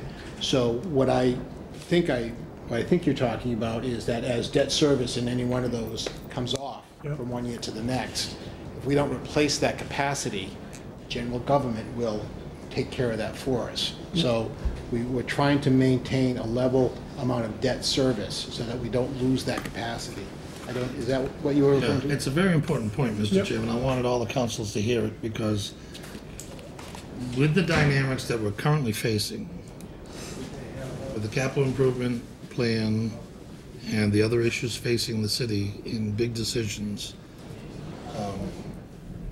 the ability to finance capital improvements in the coming year is challenged. And if this debt capacity isn't maintained, it's further challenged. So I was in the office lobbying for, as chairman of the Capital Improvements Committee, that any and all available debt not being used for the major projects in the city be allocated to a mower, a van, some of these smaller projects to keep the debt capacity from being absorbed by the operating budget. Right. And I'm further confused by the fact that the Massachusetts Department of Revenue is telling me that the city of Attleboro has a $44 million debt capacity. Councilor, here's what I'd like to do, if you don't mind. So what we've been doing, because we have a tight deadline, is we've been trying to stick to the schedule. If you want to email the question to me through Virginia, I can then send that to Barry, and then I can send it out to everyone. We still have to get to the clerk before our meeting, and I have one piece of business. So I appreciate it, but I think what you're speaking to as well illustrates the importance of, as we've talked about all year, is both of our committees working together. So, all right, Barry, thank you, and we will call our city clerk up for our final hearing of the evening. Take about 30 seconds, he says. Page 19. Wait a minute, I got notes here. We have a lot of questions. Can you introduce yourself? We might not all know you. No, Steve with the city clerk. Do you want me to tell you about our budget? yes, sir. Well, anyway, this year it's actually up about 4% from last year. The big difference is we actually have some money in preserving, which we haven't had the last couple of years, and I knew needed to preserve things. Yep. And I was adamant when I spoke to Barry and the mayor that we need to spend some money this year because it's my job. I need to do that. Well, and it comes up every year, too. Yeah. You know, I think it's something that we all, throughout my tenure here on the council, we've all seen and articulated the importance. So I'm glad to see that, that's in there. Yeah, and the other thing we're going to try to do this year, I've got some money in for, I guess it's under printing and reproduction. I'm going to change our vital records paper. I'm looking into that now. Right now, we use a very high-quality white paper. Yeah. But I think probably 99% of every other city and town in the state of Massachusetts and probably every state in the country uses some type of vital record paper. So Yeah. I did look into pricing on that, so and that's going to be happening very soon also. So that's really the only differences in my budget this year versus last year. So I think, right? Yes. Vice Yes. President Parika? So just a quick, on the maintenance of software, you requested 7,000, but we didn't get a recommendation. I did. on that? I've talked to the mayor about that and Barry, and we'll see what happens we'll see what happens down the road. I can say, because the mayor said it to me, so I can say it to you and the council. He said it to me too. Good, so, and this is important, because I think, when the mayor says that he is in favor of funding something, just not now, he will fund it at free cash certification, so, and I wanted you to know that, and obviously Steve to know that the software that he requested for the public records is important. It's important to his office. It's important to comply with the law, which is it's being thrust upon us by, I won't get into unfunded mandates, but this is one of them. So that's an example of where Mayor Hero has pledged to fund this. It would be in the fall, but it would be funded in FY19. It's the type of thing where anyone that wants a vital record or requests a vital record, I would be the main person. I would always get a copy, but police would get it, and I could actually track to make sure it's being followed up on within 10 days, or an alarm will go off on my computer. And so it's really a pretty good program. Right now, I just have an Excel spreadsheet, Excel spreadsheet that my wife actually did for me, and it works. I mean, I really haven't had any issues with it. I did have a call from Vital Records in Boston about one particular request that I guess we didn't get. The police chief followed up. He responded to the person never received it. The address he gave was faulty. And so anyway, but everything's fine. But for the most part, we really haven't had any problems with it. So but I would like to kind of tie it up a little bit and make it a little bit more foolproof. Right. Because right now, I don't really know. If Bill McDonough gets a request for a record, I have no idea that he has it. And I'm just assuming that Bill's going to follow up and make sure this happens. So, Sure. And I have not had any problems with any of the departments. They've all been great. I get the reports monthly. They email them over to me, and I have a file full of them. So it's worked out pretty good. But this will just be to I'm glad you move us asked. into the 21st century. I'm glad you asked, and I'm glad that there is a commitment a little later down the road for that. And that's all I have to report. All right. Any other questions or concerns? Thank you. All right. Barry? Oh, okay. Barry, Steve, thank you. Barry, thank you for everything. Thank you so much. I think the information you provided has been certainly invaluable. So, Thank you very much. Thank you. all right, terrific. All right, before I adjourn, I have one other motion to bring in front of us tonight from the docket of May 15th, 2018. I entertain a motion to approve the request of the mayor to appropriate $43,275.30 from account 1000-359000 undesignated fund balance free cash general government to account 1146100-592510 collected interest relative to an interest payment for a 2017 tax abatement for La Salette Shrine. Second. Thank you, Council Conti. This is something that we need to pay. This is an outstanding liability. For the courts have said that this is the interest for the tax abatement for La Salette. Any other questions, concerns? Seeing none, all those in favor? Aye. Passes. And I would entertain a motion to adjourn at 6:53. Second. All those in favor? Aye. We are adjourned at 6:53. Thank you, everyone, for tonight. I think it went well. And we're looking forward to the next, we got four nights left. Like right on track. Trying. Good.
p.m.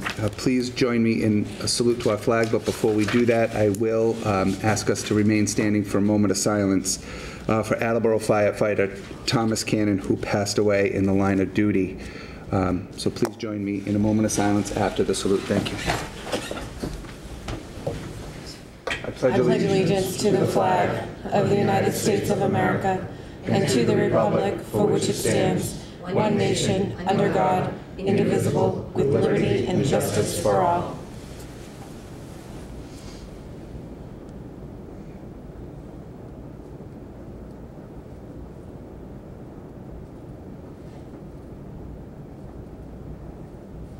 Thank you.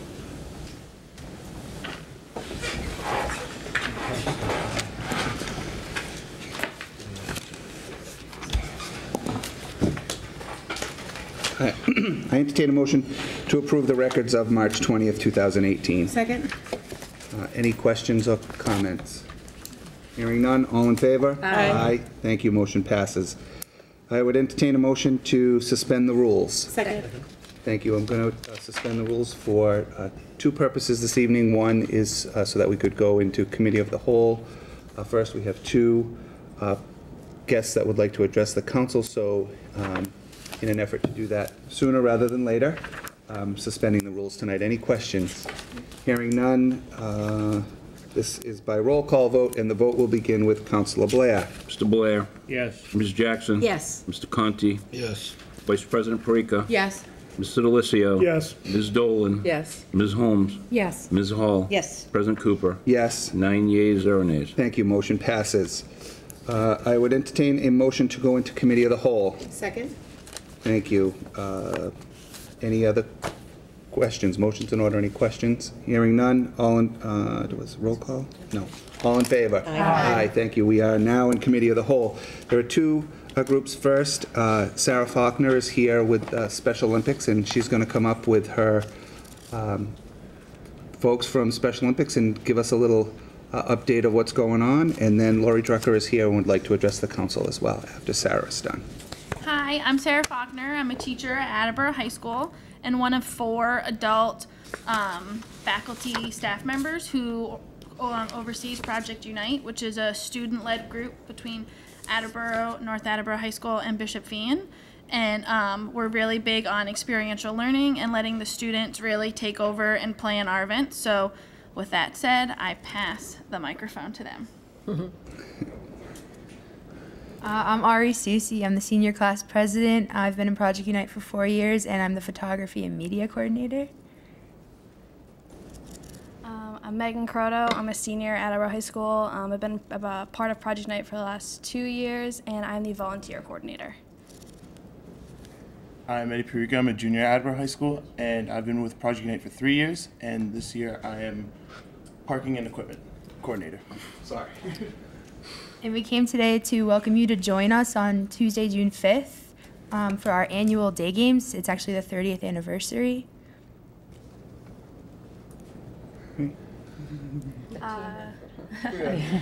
This year we have almost 800 athletes, over 60 different teams across 13 different towns attending. Our theme this year is Out of This World, or Galaxy, or Space, however you want to go about it. This is special. So the parade this year is at 9 o'clock, and we are also, parking is limited, and there's street parking for all of you, and I'll make sure you all get a spot there. That's my boy right there. We would love you to join us. Thank you. Thank you. Thank you very much. Any questions? Really quick. So I just want to say thank you so much to you. It is an amazing amount of work, and your collaboration between Fien and North and everybody under the sun. I mean, I've been to the games multiple times, your fundraisers with your, what was it, the polar plunge in the parking lot of Attleboro High School. You know, it's really the work that you guys do, the level that you take it to, the ability to manage 800 students, staff, faculty, you know, vendors, everything else. It's amazing. You guys do a great job. Ride your bike if you can, because really there is limited parking, so I usually ride my bike up there. And I wish you guys the best of luck, and thank you, and good luck to you two ladies as you move on. And we have new people coming up, so. Thank you very much. Thank you. Thank you. Thank you. Have a good night. Mr. Cooper, Yes. just one more thing. Oh, sorry. Come back here. Come back. Special Olympics is so much fun. I agree. It's a great day, and the work that goes into it and all the teams that participate, it's wonderful. But I would be remiss if I didn't acknowledge this young senior right here, Megan Riley, which I call her Riley Croto. Congratulations. She's my great niece. Yeah. And you guys do a great job. And it's so good that you get involved, because your hearts just open up the hearts to the athletes that participate, and it's warm and it's wonderful and it makes us all happy. Thank you very much. Great day. I can't wait to see you then. Thank you. Nice job, guys. Thank you. Thank you. He's cute. Okay, Laura, did you want to come? Bye, Mom. Do your homework. Don't forget to pick me up tonight. Alrighty, good evening, everyone. I'm Lori Drucker. I live at 82 Ingle Lane. And the reason why I'm here tonight, and thank you for inviting me, is to talk about the Keep Attleboro Beautiful program. I provided you all with an update. This was the second year of our cleanup that we had, and it was, as I said in my email, I'd consider it a success. Not only was the weather fantastic, it was probably the first day of spring we had, but the outpouring of support from the community, the willingness, the happiness, the smiles, the laughter, and the amount of work that we accomplished in just 2 hours was amazing. We were able to clean 9 areas around the city. We had over 150 volunteers helping out. And now with this cleanup over, I am sort of at a crossroads trying to figure out what our next steps are. I can either keep this sort of the once-a-year cleanup and make it the rallying cry in the spring. I can continue on and develop it as the way some of the Keep Mansfield Beautiful, Keep North Attleboro Beautiful, and other beautiful programs in the state have progressed. For instance, I have an opportunity to apply for a number of placemaking grants. In fact, Lowe's has a placemaking grant the applications are due at the end of the month, and they're in increments of like $5,000, $10,000, or $20,000 as an example. I need to propose, if I choose to apply for it, I need to propose some sort of placemaking grant, which would somehow beautify or help the recycling or cleaning efforts or planting efforts within the city. And I know I'm good at filling out paperwork, and I'm good at process management, and I'm good at all of that, but I don't want to do this in silence and then come back to a city council meeting and say, here you go, Keep Attleboro Beautiful is going to donate this to you, and it might not be something that the city might want, or had we worked together, you might have wanted me to go in this direction rather than that direction. I just want this to be a source of cooperation and perhaps an avenue to do some things for the city that a city body can't do on its own. I mean, some things that could be done are also going to need city buy-in and cooperation. For instance, Town of Mansfield distributed a whole number of recycling barrels around the city. Well, of course, that requires the city to maintain them and come around and pick them up. Mansfield does a Trash Can Be Beautiful, where they distribute trash barrels out to people to paint and decorate, and then the city distributes those around the city. But again, we need the trash barrels, and we also need the city to pick up after them. There are things where we could deliver maybe barrels of flowers, spring and summertime flowers, to the fire stations and repot them with mums later in the year. But again, we need cooperation so that they get watered. So that's what I mean by cooperation, ideas, things of that nature, and I'm all ears. Any questions? Council Parika and Jackson? Council Jackson, did I see you? No? Okay. Well, thank you, Lori, for coming in. My my neighbors participated in your big day. They were actually on the front page of the Sun Chronicle or whatever. They were very excited about it. And we so, made Fox News. so congratulations to you. I mean, that it was a huge undertaking. I know Laura and I think Diana took part of it.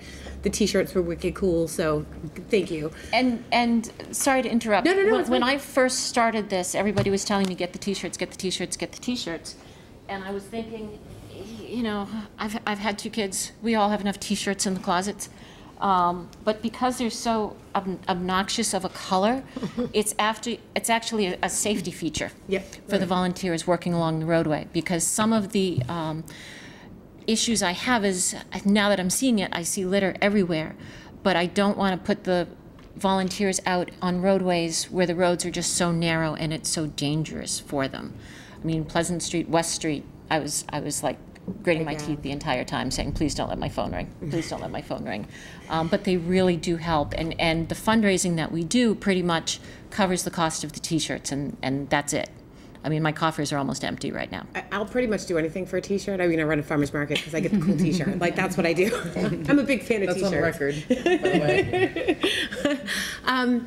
I think that, you know, you're looking for direction and somewhere to go with this. And I think or a liaison, or a path, or a... My best suggestion would be to speak to the administration on this, because it would be at his discretion on who we pull in to have that support system behind you.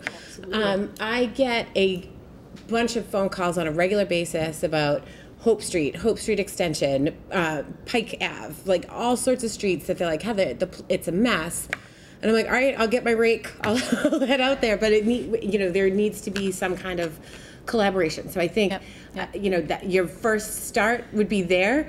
I'm happy to meet with you some other time. I'm sure some of us would be happy to, you know, kind of come in force with you to kind of get this going. I think that I did start that conversation because the mayor did respond to that, and I gave him a checklist of things to do. Sure.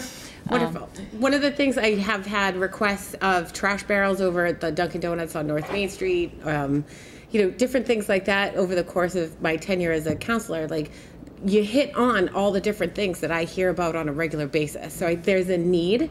Yep. We have someone who's willing to, you know, with supports, take the lead on getting these things taken care of. And that's, I mean, we talk about volunteerism in the city all the time. If you're willing to do the paper pushing and the work and things like that, then I think it's something that the city should really, truly look at and invest in and give. And I would happily give you as much support as I could. So. Thank you. Council Hall. I think everything you said, ditto, and the fact that not only you get leadership, but you get somebody who's willing to bring money, which is really nice. And I think that's fantastic. You try. Yeah, you try. But I mean, still, to have those kind of resources and somebody that's willing to go out and do that, I think it's a wonderful thing. And I agree 100%. I'm glad you came in, and any support you need. As citizens, or even council people, if you are welcome to, I have a push through the Keep Attleboro Beautiful Facebook page now, is to contact the State Department of Transportation and let them know about our concerns on the highways, because they run the litter programs along the highways and picking up. And if Attleboro is the first city and town that you're seeing as you cross into Massachusetts from Rhode Island, it would be nice if they weren't quite as disgusting as they are. Councilor Black. I did County Street quite often. You did a beautiful job there. Thank you. My wife and I commented on it, and we also commented on it before you did it. You know, to the point where new homes going up along there, and it really was a trash pit. And they did such a great job. It was almost like not going down the same street there. So thank you and your volunteers for that. The volunteers were fantastic. They were just as happy as could be. Good. Councilor Delicia. Thank you. All right, good to see you. So I'm a river rat as Councilor Cooper. What that means is we are part of the 10-mile river cleanup. Yep. I think there's a lot of support for what you're trying to look for out there. We get a lot of support for the 10-mile river cleanup from local youth groups, scouts, things like that. I don't know if that's an avenue that you'd want to look at as well, but I would strongly echo the sentiments of Vice President Parikh in terms of speaking with the administration. I think when it comes to the deployment of resources, I think they'd be your best bet, but I think getting a lot of support, so it seems, from us down here, so anything we can do, certainly let us know. I had a Cub Scout pack helping out down at Lake Como, and the Girl Scouts basically took over Cape and Park for me. And I was like, see ya. Because I know that there's a lot of people, a lot of the kids who are looking to get their badges and things like that, and it might be sometimes they do the trash barrels or maybe cleaning up a certain area. So as event day comes, it's sort of a chicken and an egg approach, because I was seeing all of the volunteers, and I said, okay, if all of these volunteers who have registered arrive and they all bring a friend, where am I going to put them so they feel like they're being valued and they're doing something worthwhile? Right.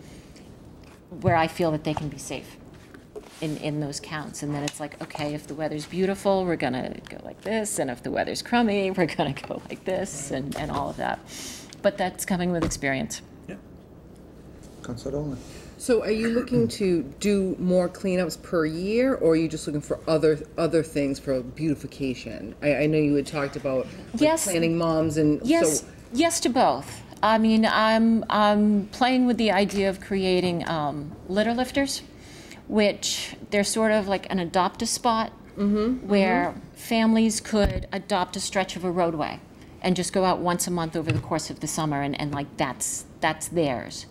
Or last year I was looking at doing a cleanup in the fall, and what I've learned about our April cleanups, even though they are very early in the season and it's usually cold, there is not a whole lot of growth on the roadways, so it is easier to see the litter and pull it out. And the pests and the ticks aren't necessarily out in full force as they are during the May and June timeframe. Right. So I was looking at doing a cleanup in the fall, and as I was looking at the roadways last year, I was like, there's still a lot of growth. It's still like a lot more work to get in there, and we had such a horrible summer with ticks. Again, I just felt nervous about asking people to go in there. I didn't even think of it that day. I'm glad I didn't think of it. See, I'm thinking for you. And Lower County was Councilor Holmes and I. We're on Lower County, just to let you know, Councilor. My kudos, it was beautiful. But I'll just see if I can come up with something good. But I think you're on the right track, and talk to the administration. I'm sure you wouldn't have any shortage of volunteers. Yeah, I mean, if there are placemaking grants out there, let me get them. Exactly. No, that's great, and your willingness to do it is awesome. So I think you'll be fine. I think everybody will show up for you. Sounds great. Thank you. Thank you. Thank you. Thanks, Laurie. Is there anyone else that would like to address the council on an issue facing the city? Hearing none, I would entertain a motion to arise from committee of the whole. Second. All in favor? Aye. Thank you. We are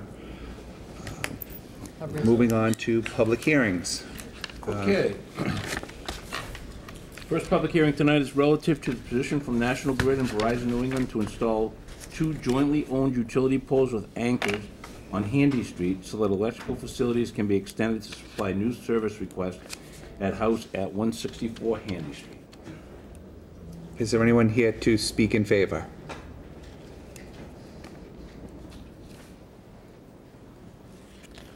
Mike Frazier, National Grid. Just give us some background and... Yeah, looking to install 2 new poles along Handy Street, poles number 8122-51 and 8122-52 for a new service request at 164 Handy Street. A new house going up. Any questions for the gentleman? Yes, Jackson. please. I had spoken with Mike just before the meeting. I'd gone down there today to Handy Street just to see exactly where the poles were going, and I was kind of a little bit confused because I started at, you may all know Bob and June Smith, where their property is 150, and I moved down, I saw 8122, so I just asked Mike about it because it's an older, it's not that old, 8122, and then there was a brand new pole, 8122-50, which there's already a house built there, but this is going into a new home that's about to be built, so they need to get the electricity into there. Also, I did mention to Mike that and if I'm going overboard, you just tell me, please, because I don't want to cross any lines. But I did receive an email from a couple of members from the school committee, and I addressed this concern about them being denied moving poles, and I've asked Mike to speak to some people, but I'm also going to speak to the administration about it. But I just want to make that public because a couple of the members had asked if they should come and speak against this, and I explained to them that this is a single-family home that's about to be built, and the only person that's going to get hurt from these poles not being put in place is the homeowner. And that's all this is all about, so we can address it in another way, and we hope the administration will take care of that. But in the meantime, I hope that you'll be able to speak with National Grid. Is it National Grid or is it Mass Electric? That's what confuses me all the time. National Grid. It was a Mass Electric company. I know, but why does it come in as Mass Electric? Do you know? Or you're just the guy? You're just the guy. I have a National Grid badge, but my paycheck says Mass Electric, so I don't know. Yeah. All right. Because that did confuse me. I'm like, why does it say Mass Electric and not National Grid? It just doesn't make any sense to me, but yeah. But anyways, we're going to address all of that later on. I just want to make that public knowledge, but we don't want to hold off on denying these poles because we have a homeowner that's building a brand new home, and the only person that gets hurt is him because he's applied to National Grid, Mass Electric, whoever they are, to have these poles installed so that they can have electricity, and we will not deny that in Ward 5. Great. Any other questions or comments for the gentleman? Hearing none, thank you. It's actually my house. I don't use it to speak, but it's actually my own personal house. Is there anyone else to speak in favor? There is. Come right up and identify yourself. Yes, I'm Kyle Carney. I'm going to be the homeowner. I just had the foundation poured, so I do need power. So that's about all I got to say. Thank you. Welcome to Attleboro. Thank you. Welcome. Thank you. Is there anyone to speak in opposition? Is there anyone to speak neither for nor against? Hearing none, Council Jackson, would you like to close that public hearing? I would like to have it closed. Thank you very Thank you. much, President Cooper. That public hearing is closed. Thank you. Okay, public hearing number 2 this evening is relative to the following loan order. Ordered that $500,000 is appropriated for the permitting, bidding, construction oversight, and construction costs associated with the rehabilitation of the Dodgeville Pond Dam located in Attleboro, Mass. Thank you. Is there anyone here to speak in favor?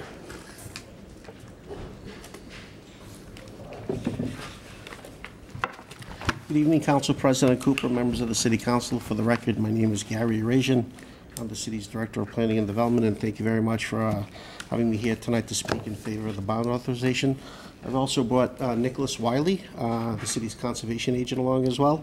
I intend to provide a presentation, but on the Q&A, if there's any questions, either I or Nick can answer those for you, okay?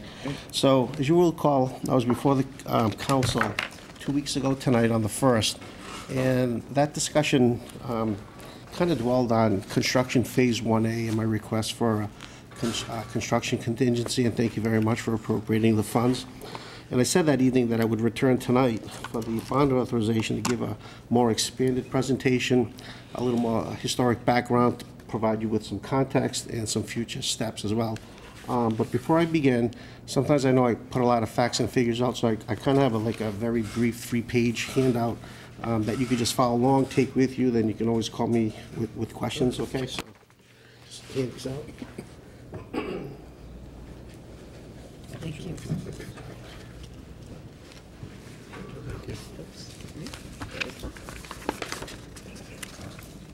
I think there's a 12th copy. I left a copy for Virginia as well, for the record, if you can, for the office. Steve. Did you put one in Mr. Kobus's box, or you want me to keep it? Yeah, I didn't put anything where I just brought them all with me. I don't know who's going to be here or absent, so. So, I'm just going to walk you from the top. So the project actually, I shouldn't say the project, the matter actually started back in 2008, 2009, when engineering company GZA Geoenvironmental prepared a structural study of the dam, and in April of April 27th of 2009, published the report and handed it to the Dam Safety Office, the Commonwealth's Dam Safety. Soon after, in September 2012, Dam Safety issued what is known as a Certificate of Noncompliance and rendered the project, or the dam, I should say, the existing dam, as a significant hazard potential and in poor condition. And what they mandated in its report, that all work, all the repair work had to be completed, or all the removal, the actual breach removal of the dam had to be completed by March 28th, 2014. As I said, as I explained at the May 1st meeting, there's two elements to the dam. There's the hazard rating, and there's also the structural integrity of it. So there are two different types of ratings. So for hazard rating, which refers to the impact that might have on the public life, public hazard, and on the environment, there are three categories: either a high hazard, a significant hazard, or a low hazard. And based on GCA's engineering report, Dam Safety categorized it as a significant hazard, and that's still pending out there. In terms of its structural integrity, there are 5 categories: either good, satisfactory, fair, poor, or unsafe. And once again, Dam Safety concluded that the condition of the bridge from structural integrity is considered poor. So it's poor for structure, and it poses a significant hazard potential. In December of 2015, another report was handed out, or a letter I should say, from Dam Safety to the owner, and it said that it was a notice of failure to comply with the order of 2012. I can't say that nothing was done. More studies were done, more inspections were done, but remember, the work had to be completed, whether you repair it or remove it, by March 2014. Here we are in December of 2015. And at that time, the owner of Dodgeville came and spoke with the administration. It was probably after the 15 report, so it was probably early 2016. And that's when we began to start contemplating the pros and cons of whether or not Dodgeville Pond Dam, we should move forward with renovations or to remove it. So clearly, we decided to work with the owner and to renovate it. And why did we do that? We had to justify to ourselves what purpose, what benefits there are. And so we came up with the list. And that list, I boiled it down to six categories. If we were to remove the dam, whether it's a catastrophic breach, just naturally let go, or whether it was a controlled breach where we went in and surgically went in with a demolition company and started to take it down.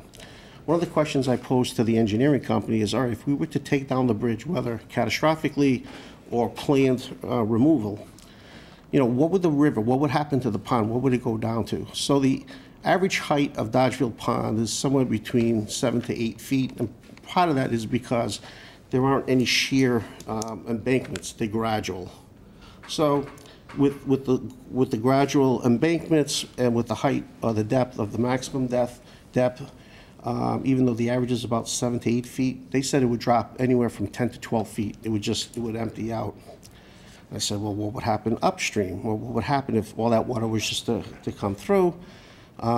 They said that the 10-mile river, eventually as it meanders its way through the Dodgeville Pond, what was the Dodgeville Pond, if you may, because it's a man-made impoundment. Mm-hmm. It's not naturally occurring. There would be a riverine, maybe 10 to 12 feet wide, with a stream passing through. So if you know what Dodgeville Pond looks like, and I'd be happy if we want to set up a site visit, or if any councils want to go out there with me, or we could set up a site visit, we could go out there and stand on the dam itself, look north and south. You'll see it's a very vibrant pond area. So it would actually go down to the surface. It would probably lose about 10 to 12 feet of depth, and we would just have a stream going through I'm not going to say the middle of it. It depends whichever way the river would meander its way, make its way to the spillway, and that's it. So one of the reasons we found that we want to maintain this is the recreational benefits to the city.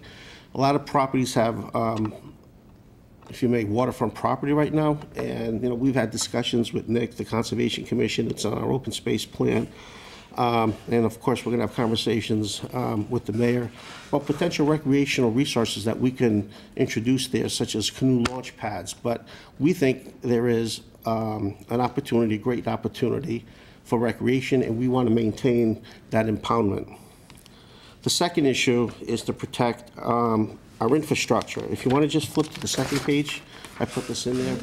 So I was going to talk to the council about the sewer line that passes by, or yeah, passes through the property. Well, usually you think the sewer line is underground.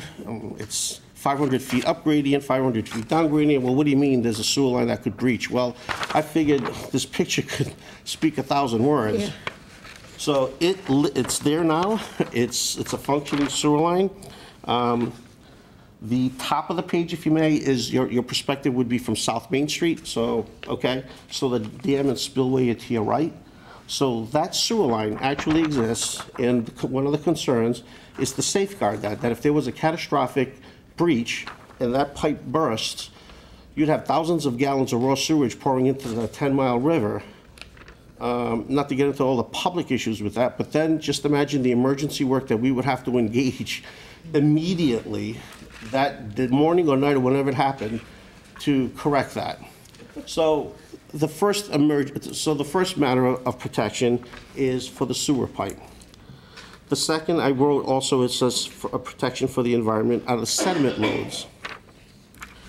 If that pond were to have a catastrophic breach, there would be a discharge of thousands of tons of sediment loads and other substances at the bottom of that pond that would just get surged downstream, and it would have negative impact on the wildlife and the natural habitat downstream.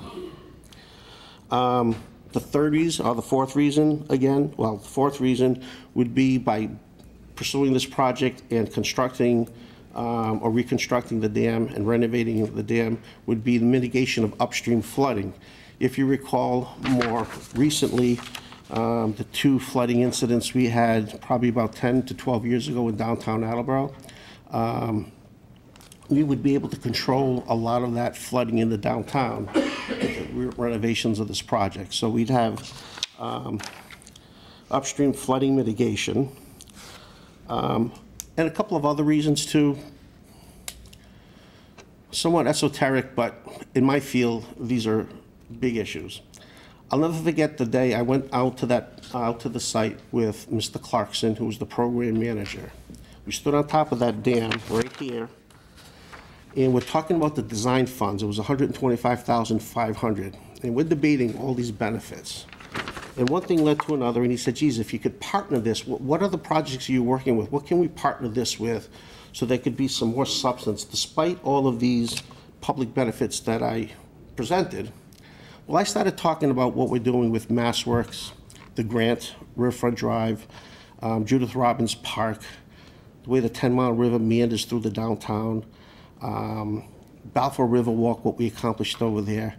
And I'm telling you, I'm not exaggerating, a light bulb went over his head, and he said, this is to maintain your water levels up in the downtown so that all this work that you're doing to improve the embankments and exposure for the public to come to the river. And if you've been out to the site recently, I'm very proud. Every time I think about it, I get goosebumps. Is the cantilevered walkway we're building, and it's just materializing. I had the fortunate opportunity with Stephanie last week. Went out there for a site visit, and I got up on the platform right behind Christopher Heights, and I looked south and I looked north. Viewpoints, viewscapes I would have never ever contemplated. And it's for the whole public benefit to maintain those water levels in the downtown so we have a river that we could continue to build on.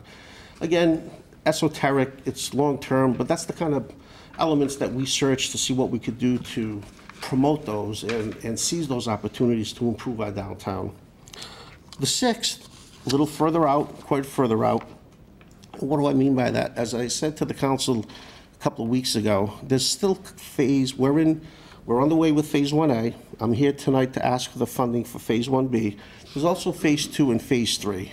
Big ticket items, I explained those to you, but those aren't imminent. Those aren't something that I'm going to come to you now in the next 6 months and say, okay, we need to pony up again.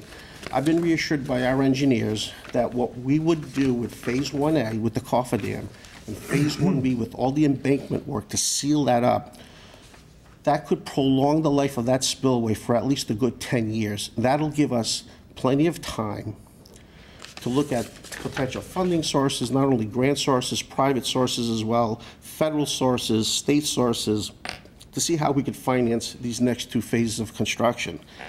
In order to help augment the financing or the funding of Phase 2, one of the elements that we want to introduce in that Phase 2 construction is hydropower.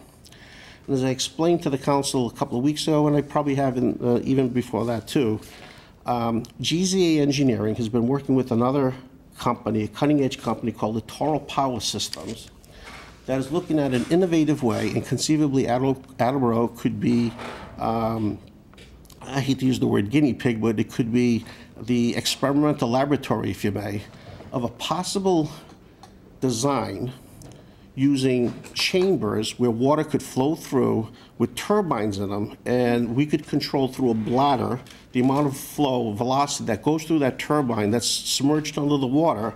As it spins, it creates electricity rather than having a separate structure above ground with wires coming from the hydropower itself to a housing structure, and then ultimately where? Back to the city to help reduce municipal energy costs down the line. Have I done a return on investment analysis?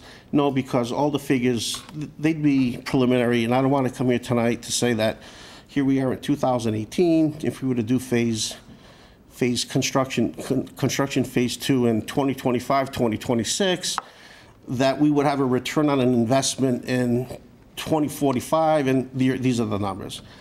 I don't have any of that stuff, and I don't want to just walk you down a academic process just for the sake of doing that, just to submit some numbers to you. I wouldn't do that. You know I wouldn't do that. But what I can tell you, though, is that we're on the radar screen with the Department of Energy, that this is a possible location that we could use this technology. We will explore that, and that could defray a massive amount of what we may need to invest into the Phase 2 project.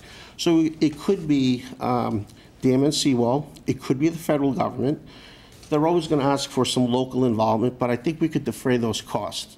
So is it cutting edge with this hydropower? Sure, that's the kind of green energy, green thinking that we try to do to incorporate a lot of these projects that we're working on, not just have one element to it, but multiple elements to it.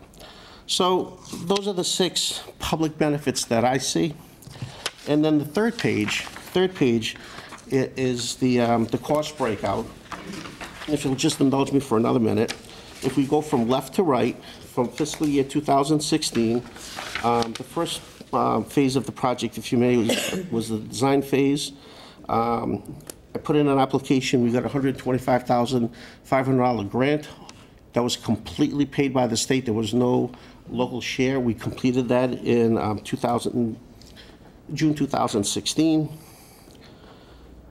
We went into Phase 1. Phase 1 was not broken out between Phase 1A and Phase 1B. We were going in whole hog for Phase 1.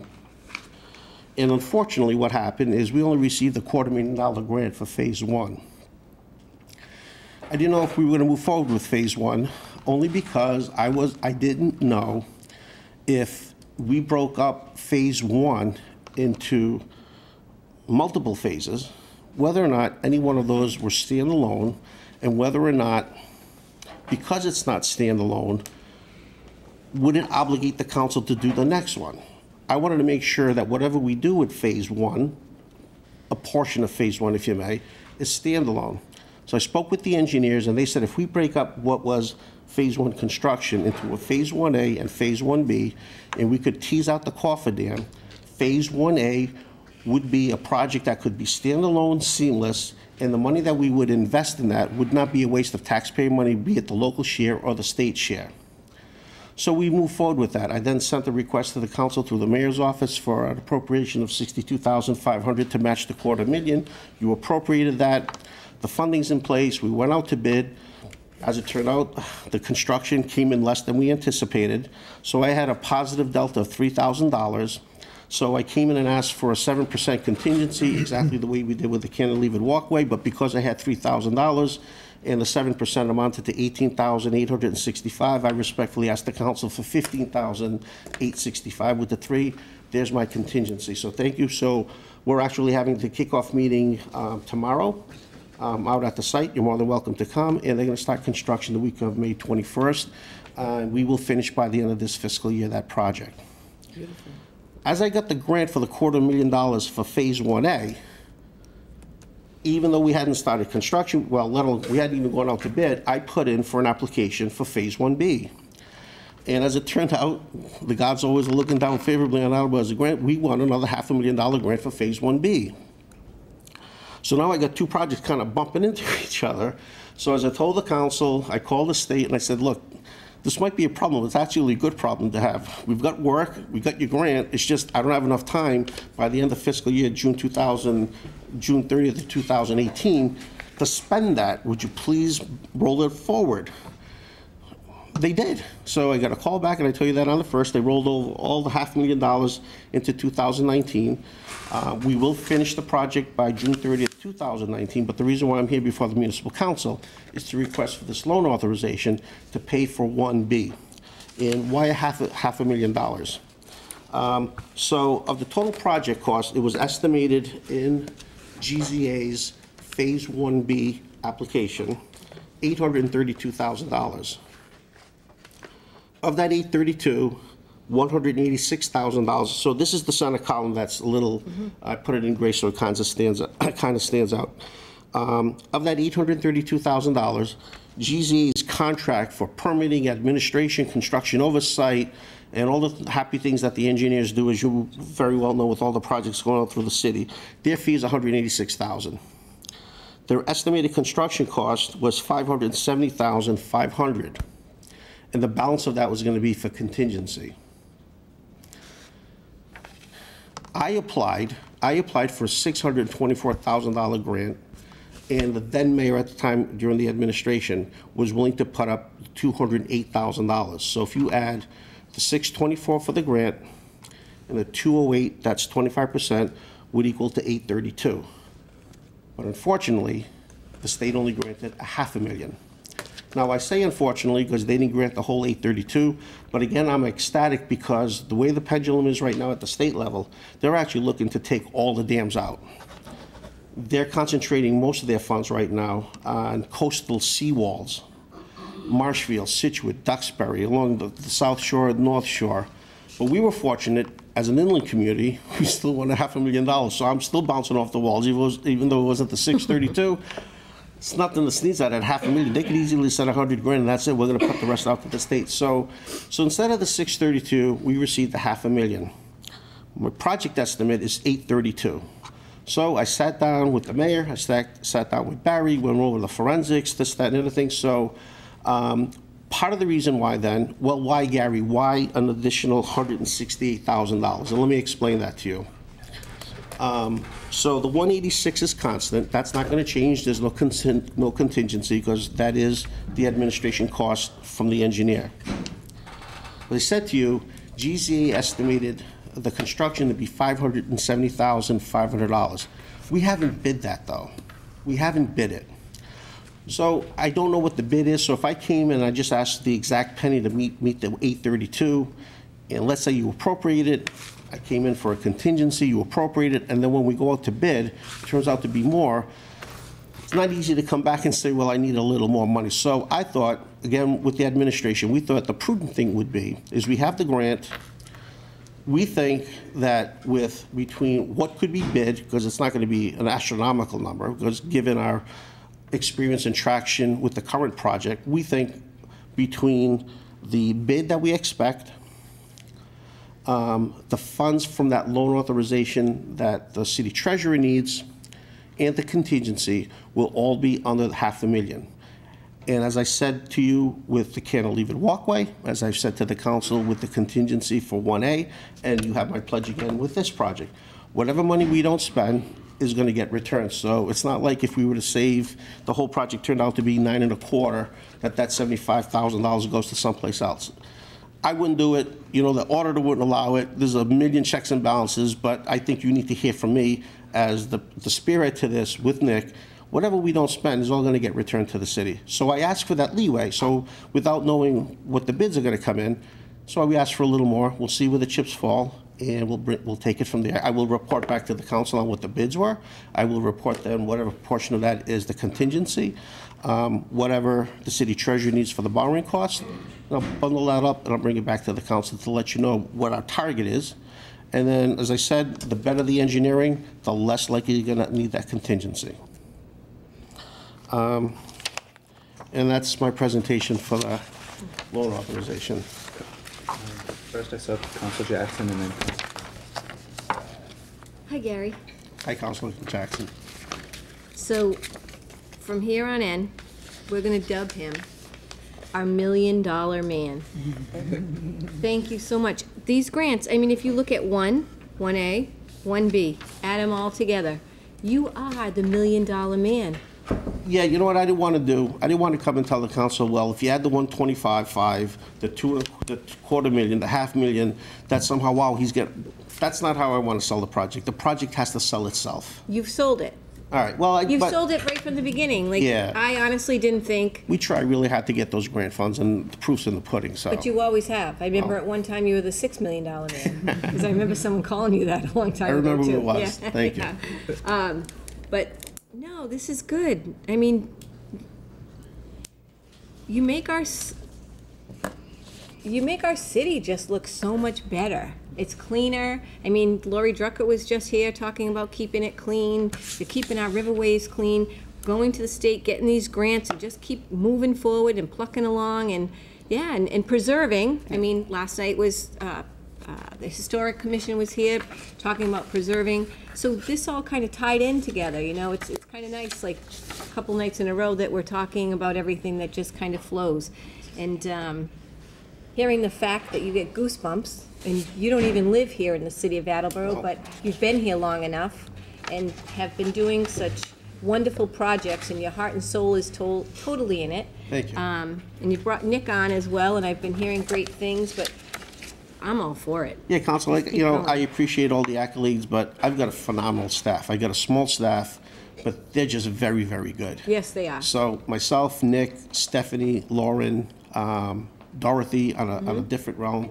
And it doesn't stop there. Even with the Conservation Commission, very supportive. They help us as much as we can. We have expertise on the Planning Board, the Zoning Board, the Conservation Commission. So, you know, just as a department head, I take the good and the bad. I realize that. But when it comes to the good, it's just not me. I've got a really, really good staff. They're academically trained, professionally tempered, really have their nose to the grindstone, and they try hard every day. Thank you. Thank you. Okay. Gary, Council Conti. Thank you, Mr. President. So Gary, I agree with everything you're saying about your department. I've been intimate with them ever since I was on the Zoning Board of Appeals, and I learned what you do. And I agree with everything that Councilor Jackson said, that $1 million is a lot. But I also understand that asking for $500,000 in fiscal 19 budget is a big ask. Yes, sir. It's a big ask. I understand. And yeah, I look at the situation, and I'm surprised that in September 2012 we got a mandate, but we decided to do nothing. Decided to do nothing, and then in December 15 we get another mandate of a failure to comply. But this time we're not in a situation where we cannot do nothing because they're throwing money at the problem. So we need to do something. And I agree that the Dodgeville Pond, which I have seen from the cemetery, it's an Attleboro postcard. It's a very luscious location. I'm not sure where I would launch a canoe to go look at that dam. Would I launch it next to the dam? Actually, no. Actually, I will take you out there. We acquired a piece of real estate. So I get my bearings. I think it's off Lamb Street, off road. So we would probably have to get an easement. I got to take you out there, and if the council again wants to go out there, it is one of the most pristine locations I've ever seen. I mean, there's a lot of them in Attleboro, but it wouldn't. Yeah, but we do this. It wouldn't be from the dam. No, and if I in any way implied that or suggested it. That's not the case. I think Nick and I can probably figure out some of those, but we think we can get some. But there's one that comes to mind that we acquired some real estate probably about 10 years ago. This may have actually gone back, to be honest with you, maybe the Robbins administration or just when the Dumas administration took off. So in that point of time, we acquired a piece off Lamb Street that I would love to take the council out to and take a look at it. It's not the kind of piece you see it off the road. Yeah, I'd like to take you up with Yeah, this. yeah, of I'm course. going to ask you to get the permissions required. Sure, okay, And Council. schedule a Saturday to invite the council, and Okay. whatever councils can make it on that Saturday, well, I will be there. Okay. And it really doesn't matter whether it's summer, winter, or fall, but I think we need to give the opportunity and the press an opportunity to see just exactly how beautiful that is, because okay. it's really stunning. I mean, we were talking about a street light over by that Liam Street, and parking some time ago. Off and of Grant Street. I'm that was sorry. at Grant Street. Well, that's right. Well, so in the Grant same area. intersects Lamb, right? Yeah, that's Yeah, okay. Serenity Park or something. So the site that the location that we would park is just before you start going up the hill, right on the right-hand side. Yep. Yeah, so there's Sagamore, Grant that come out there, yeah, right in that area. But it'd be on the north side of Lamb Street, not on the south side. So, number one, I'm asking you to set up a field trip for the Yes, sir. council. Secondly, I'm wondering if the state is taking down dams and we do a 10-year fix, would we be facing pressure, could we be facing pressure from the state in year 11, 12, 13, 14, 15 to take the dam down? No, not at this point, not if we're investing this.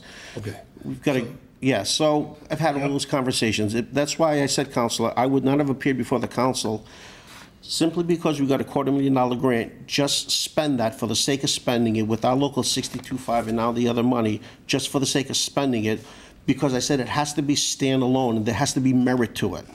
If they told me, Gary, no matter how we slice up this massive phase one, whether it's 3 phases, X phases, or whatever, and phase 1A was not going to be standalone, or there really wasn't merit without having to do 1B, I would have never asked you to do 1A. I would have come and tried to convince the council with what they did with the $250,000 to pony up the entire amount.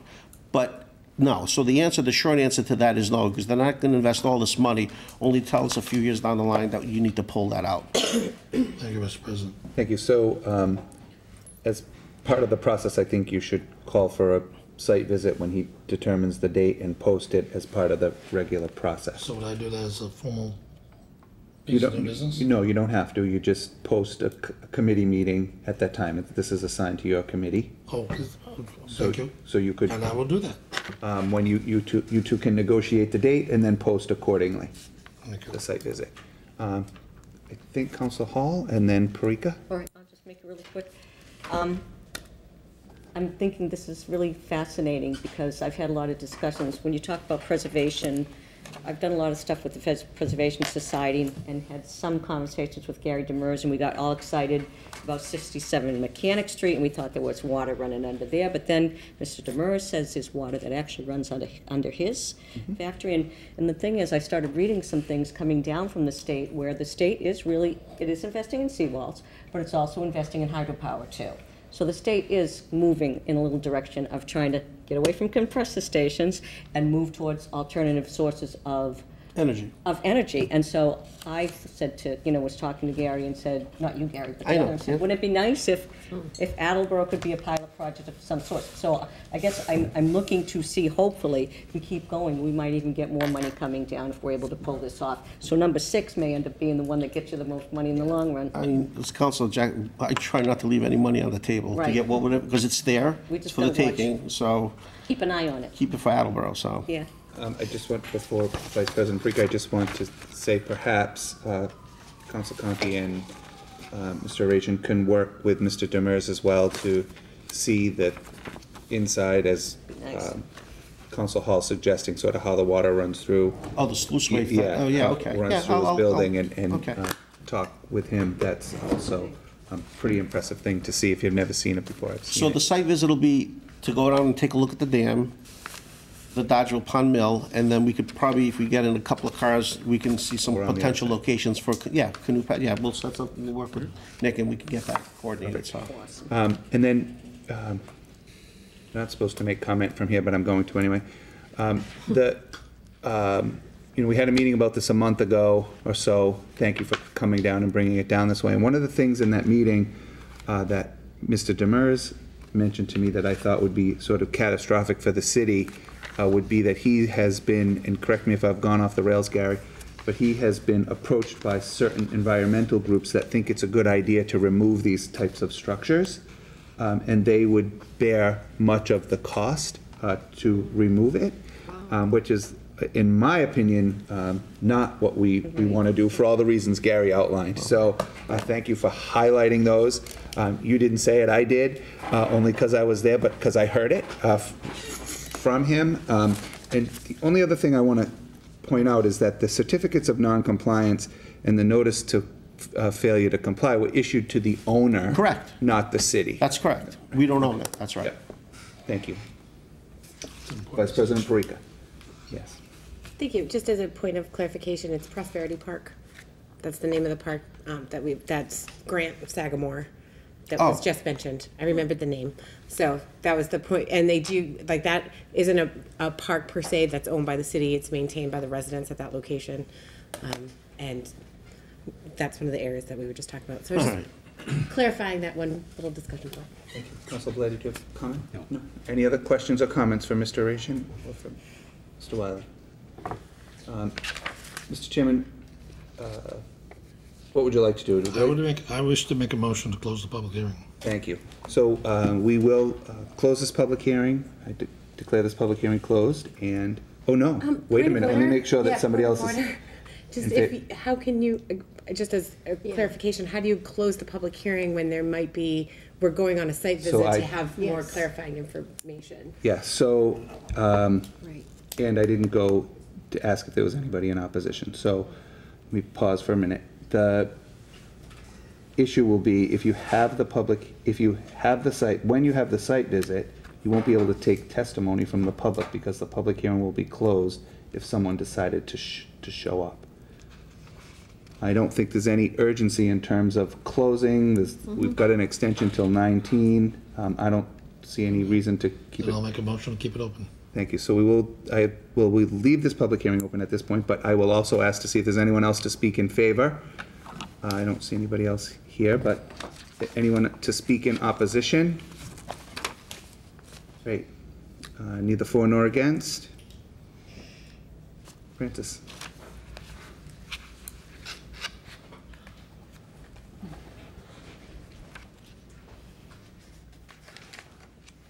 I would just like to have someone explain the statement, dam is non-compliant to the owner and not the city. So why? That's what I believe you had just said. Right, what I dam is non-compliant to the owner and not the city. What I said was the issue, the violations in 2012, the certificate of non-compliance and dam safety order was issued to the owner. This is not, the city does not own this dam. And the 2015 notice of failure to comply was also issued to the owner. So the city is now responsible? Nope, I didn't say that. No, still not. Nope, what I said is the city, what we're trying to do is help the owner fix these two non-compliant issues and, notices that they've received to fix this dam with city money, but recognizing the public benefit. Who is the owner? Well, you can, so it's a matter of public record. I don't know what the formal name of, I don't want to say the wrong thing. I don't know if it's a corporation. I don't know. Demers Trucking. Demers Trucking. Demers Trucking. Okay. Thank you. You're welcome. Anyone else to speak neither for nor against? Thank you. This public hearing will remain open. Councilor Conti will work with Mr. Rajan's office to schedule a site visit and let all of us know when that is. All right. Thank you very much. We'll move on to the reading of the mayor's communication.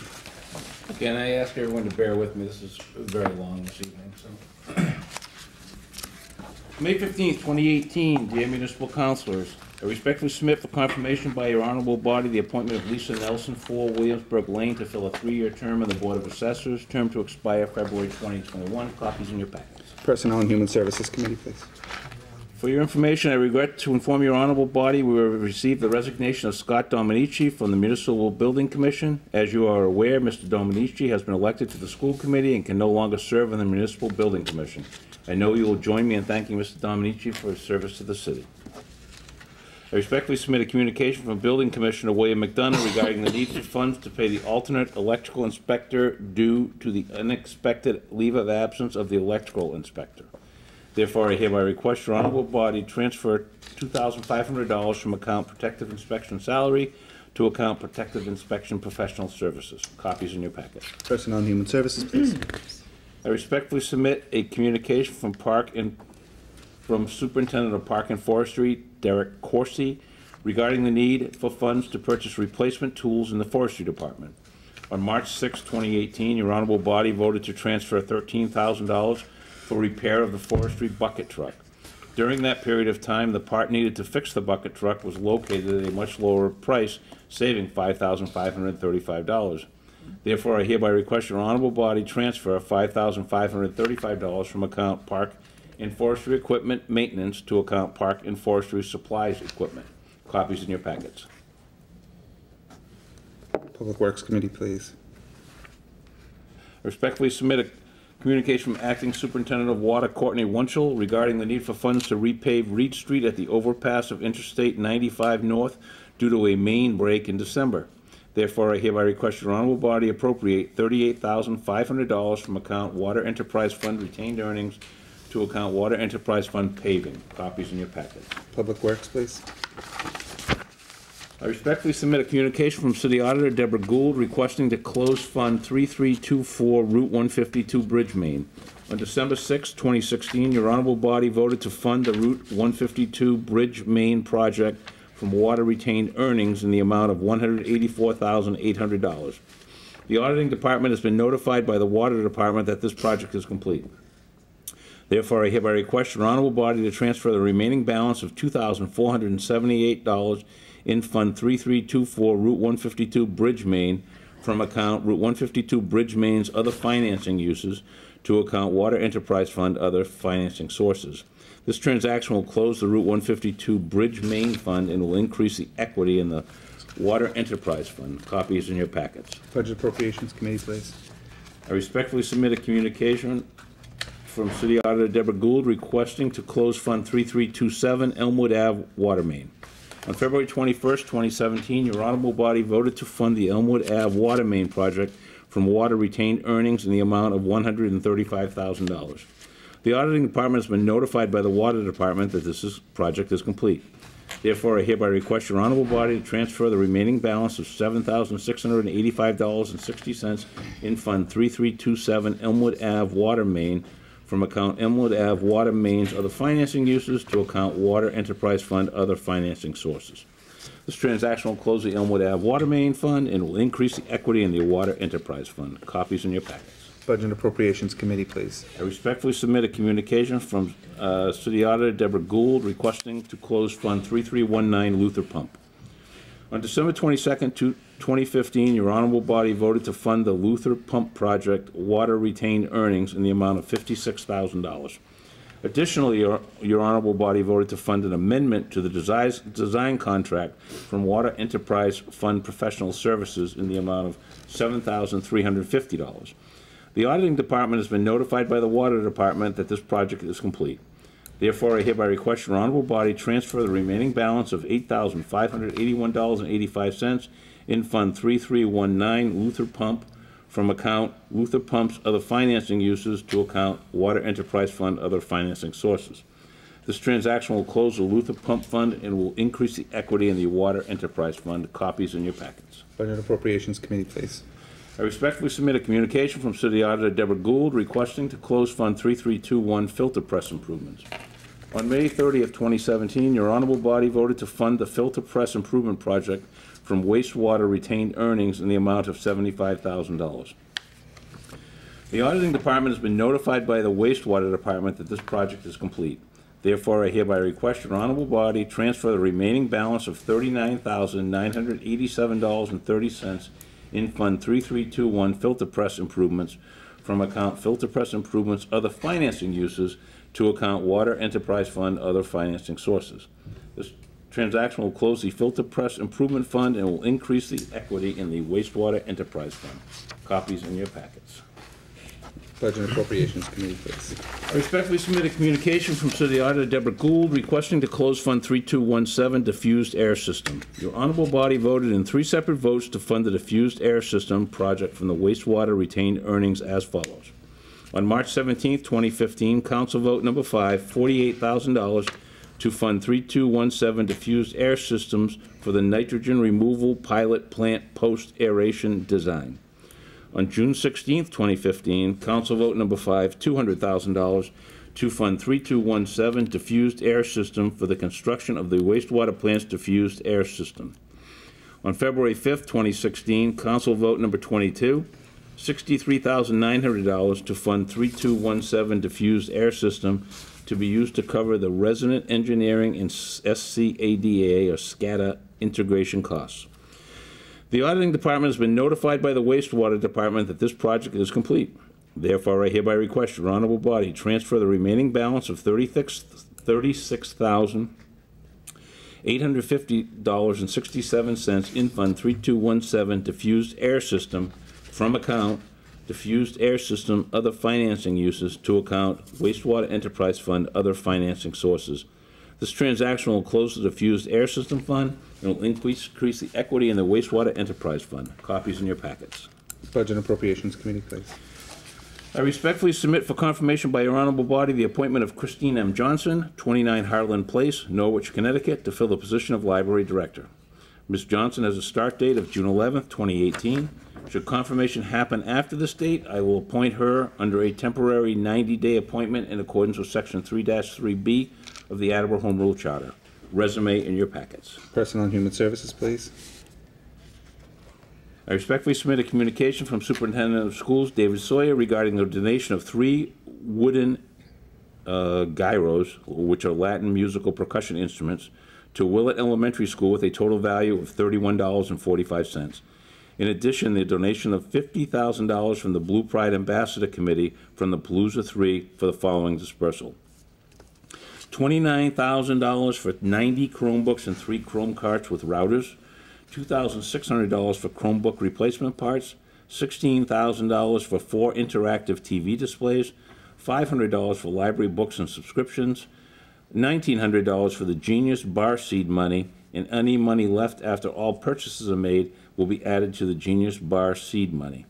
In accordance with Section 1-12 of the revised ordinances of the City of Attleboro, I hereby request your honorable body to accept this generous donation to the city. In your packets. City Property and Claims, please. Okay. I respectfully submit a communication from the Attleboro Public Schools Director of Finance, Mark Furtado, regarding fiscal year 2016 and fiscal year 2017 fiscal obligations that were not received in time to be processed in the normal fiscal year 2016 and fiscal year 2017 business cycle. Therefore, I hereby request your honorable body to authorize the school department to pay these previous year's school bills totaling $2,628.81 as identified in Mr. Furtado's communication. Copies in your packets. Budget and Appropriations Committee, please. It has come to my attention that additional funds are needed for city solicitor services for the remainder of fiscal year 18. Therefore, I hereby request your honorable body transfer $35,000 from account Citywide Reserve Fund for transfer to account Mayor City Solicitor. Upon approval, the available balance in Reserve Fund for transfer will be $39,768.38. Personnel and Human Services, please. I respectfully submit a communication from Chief of Police Kyle P. Hegney regarding the receipt of a grant in the amount of approximately $5,592.75 via the fiscal year 2018 pedestrian/bicycle safety enforcement grant sponsored by the Executive Office of Public Safety and Security - Highway Safety Division. There is no match required for this grant. In accordance with Chapter 1, Section 12 of the revised ordinances of the City of Attleboro, I hereby request your honorable body to approve expending such funds in any future grant amendments by the Attleboro Police Department. Copies in your packets. Public Safety Emergency Management Committee, please. I respectfully submit a communication from Legal Secretary Allison Wood regarding equipment that the Water Department would like to declare surplus, and hereby respectfully request your honorable body to declare the following as surplus and available for disposition. Copies in your packets. There are 15 damaged fire hydrants and associated parts and piping. City Property and Claims, please. I respectfully submit a communication from Legal Secretary Allison Wood regarding equipment that the Public Works Department would like to declare surplus, and hereby respectfully request your honorable body to declare the following as surplus and available for disposition. Copies in your packets. Ford drawer file cabinet, city tag number 00826. Ford drawer fireproof file cabinet, city tag number 00828. City Property and Claims, please. We're getting there. Doing a good job, Steve. I respectfully submit a communication with Director of Recreation Dennis Wallace requesting funds to replace the lighting fixtures in the Leper Brousseau Gymnasium at the Bartek Recreation Center. The upgrade to LED lighting will have an anticipated cost savings. Therefore, I hereby request your honorable body transfer $4,200 from account Recreation Salary and Wages to account Recreation Maintenance of Buildings. Copies in your packets. Capital Improvement City Development, please. President Cooper, just so you know, I will recuse myself during that, and I will have a conversation with you after council. Okay. Thank you. Okay, I am pleased to report that union members have ratified a collective bargaining agreement with the city and the Attleboro Public Safety Dispatchers Association for the period of July 1st, 2017 through June 30th, 2020. I believe that this agreement is in the best interest of the employees and the taxpayers. A copy of the memorandum of agreement between the parties is enclosed. Therefore, I hereby request your honorable body transfer $9,232.47 from account Citywide Reserve Fund labor negotiations in order to fund this collective bargaining agreement to the following.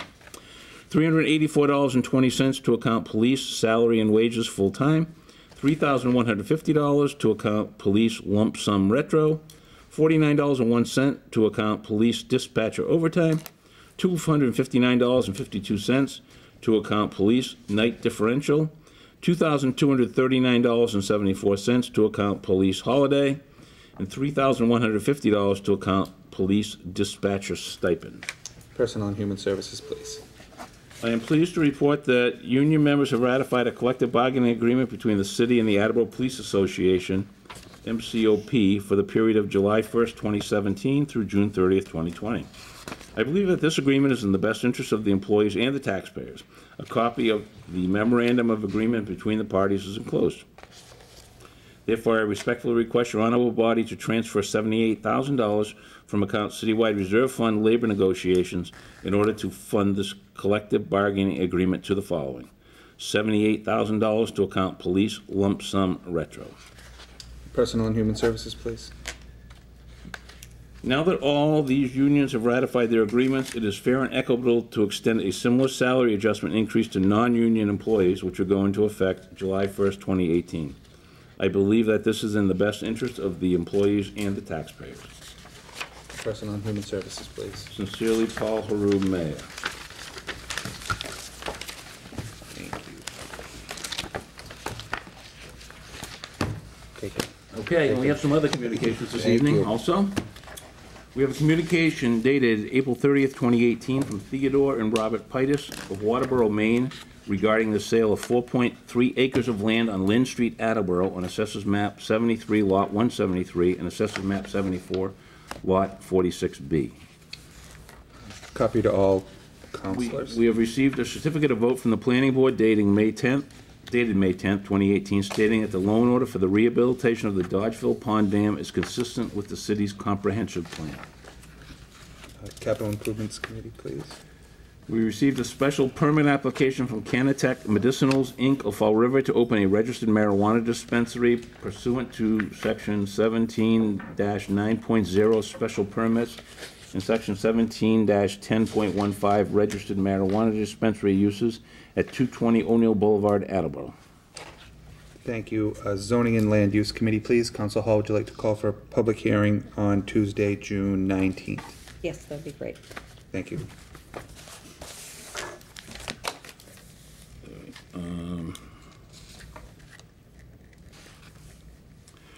We have a communication dated May 1st, 2018 from DPW Superintendent Michael Tyler with follow-up information regarding the street sweepers.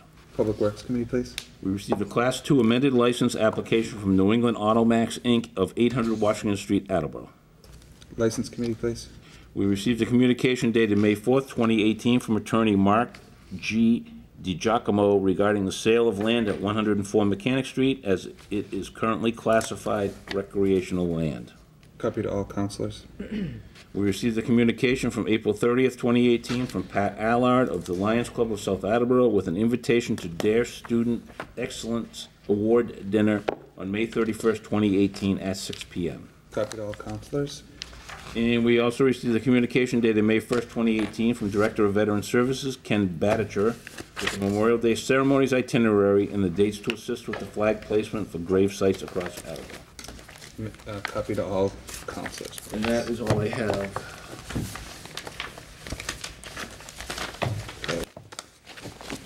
We will move right to committee report. Yes. Thank you, thank you. We'll move right to committee reports, and we will begin with Council Blair. I have no business this evening for Public Safety and Emergency Management, but would request a committee meeting next week at the appropriate time. Thank you. Councilor Jackson. Thank you, President Cooper. Reporting for Public Works Committee from the docket of April 17th, 2018. I move to approve the joint petition from National Grid and Verizon requesting permission to erect pole number 3445-84 and maintain poles and wires at the east side of Hickory Road. Second.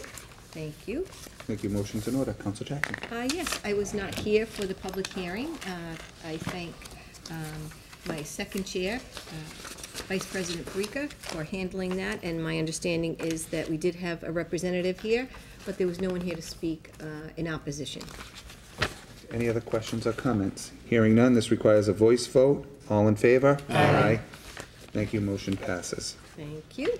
From the docket of April 17th, 2018, I move to approve the joint petition from National Grid and Verizon requesting permission to erect pole number 4969-84 and maintain poles and wires at the north side of Maple Street. Second. Thank you. Motion's in order. Councilor Jackson. Yes, same remarks. Thank you again. Thank you. Any other questions or comments? Hearing none, this requires a voice vote. All in favor? Aye. Opposed? Hearing none, motion passes. Thank you, Mr. President. I have no further business this evening, but I would like to call for a committee meeting at the appropriate time next week. Great. Thank you. Councilor Conti. Thank you, Mr. President. The Committee for Capital Improvement and City Development has no business to bring before the council this evening. However, we look forward to a meeting at the next appropriate time. Thank you. For zoning and land use, we'll go to Council Hall. Yes. And then we'll go back. Great. I'm honored to report for zoning and land use for Councilor Kobus.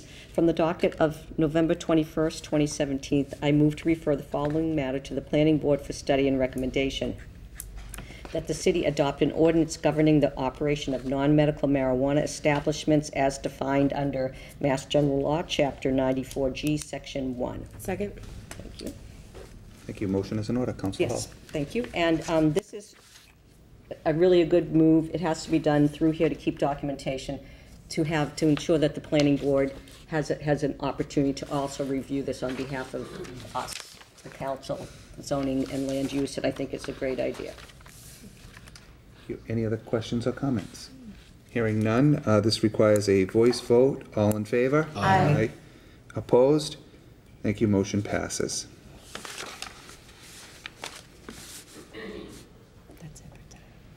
Oh, I'm sorry. That concludes I was counting how many councilors were here tonight so I could put the numbers in.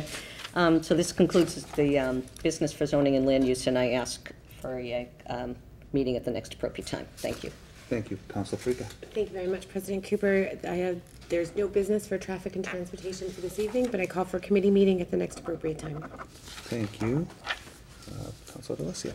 Thank you, President Cooper. Reporting for budget and appropriations. From the docket of May 15th, 2018, I entertain a motion to approve the request of the mayor to appropriate $43,275.30 from account undesignated fund balance free cash general government to account collector interest relative to an interest payment for a 2017 tax abatement for La Salette Shrine. Second. Thank you. Motion's in order. Counselor Thank you very Wilson. much. We discussed this at committee tonight. It's a liability we need to pay as ordered by the courts. Great. This requires a roll call vote, and the vote will begin with Counselor Hall. Yes. Ms. Hall, Yes. Ms. Holmes, Yes. Ms. Dolan, Yes. Mr. Delissio, Yes. Vice President Parika, Yes. Mr. Conti, Yes. Ms. Jackson, Yes. Mr. Blair, Yes. President Cooper, Yes. 9 yeas, 0 nays. Thank you. Motion passes. Thank you. There is no other business tonight for budget and appropriations, but I do want to thank the mayor, Barry, Laura, Ken, Madeline and Darlene, Deb, Bill, and Steve for coming down tonight, for everyone who came out. Just a reminder, I will call for a committee meeting next Tuesday at 5, where we'll have planning, health, fire, water, wastewater, and public works come down. Great. Thank you. Thank you. Counselor Blair. Thank you. Report. I'm reporting for... Oh, Counselor, let's, I'll be quick. okay. You can go. Ladies before gentlemen. There you go. Reporting for License Committee, I have no business this evening, so I'd like to call for a committee meeting at the next appropriate time. Great. Thank you. Counselor Blair. Thank you. Reporting for City Property and Claims Committee, for Chairman Sarah Reynolds. From the docket of May 15th, 2018, I move to approve the request of the mayor to transfer $31,864.30 from account 1124100-578300, Citywide Reserve Fund for transfer, to account 1124100-521030, Citywide Streetlights for traffic signal repair at North Main Street and Elizabeth Street. Second. Thank you. Motion's in order. Counselor Blair. Discussed it in committee. It's pretty straightforward. That's a busy little intersection. We want to keep those lights working. Any other questions or comments? Hearing none, this requires a roll call vote, and the vote will begin with Counselor Blair. Mr. Blair, Yes. Ms. Jackson, Yes. Mr. Conti, Yes. Vice President Parika, Yes. Mr. Delissio, Yes. Mrs. Dolan, Yes. Ms. Holmes, Yes. Ms. Hall, Yes. President Cooper, Yes. 9 yeas, 0 nays. Thank you. Motion passes. Thank you. From the docket of May 15, 2018, I move to approve the request of the mayor in accordance with Section 1-12 of the revised ordinance of the City of Attleboro to accept a generous donation of a Marka Bot replicator, 5th generation 3D printer, valued at $1,350 from Michael Van Hamel. Second. Thank you. Motion is in order. Counselor I hope Blair. everybody here besides me, excluding me, knows what this machine is, but it's got to be a generous donation with a value of $1,350. Any other comments or questions? Great. Hearing none, this requires a voice vote. All in favor? Aye. Opposed? Thank you. Motion passes. I have no other business for city property and claims tonight, but we'll ask for a committee meeting next week at the appropriate time. Thank you. Reporting for Personnel and Human Services, from the docket of May 15, 2018. I only have one motion tonight. I move to elect Virginia Stewart of 101 South Avenue, Attleboro, as an administrative assistant to the Municipal Council for a term of 2 years, term to end February 2020. Second. Thank you. Motion's in order. Counselor Holmes. We talked about this, and we would all be a little bit lost without her, so this is, I'm excited to bring this out. Thank you. I know I'm not, again, supposed to make a comment. Aye.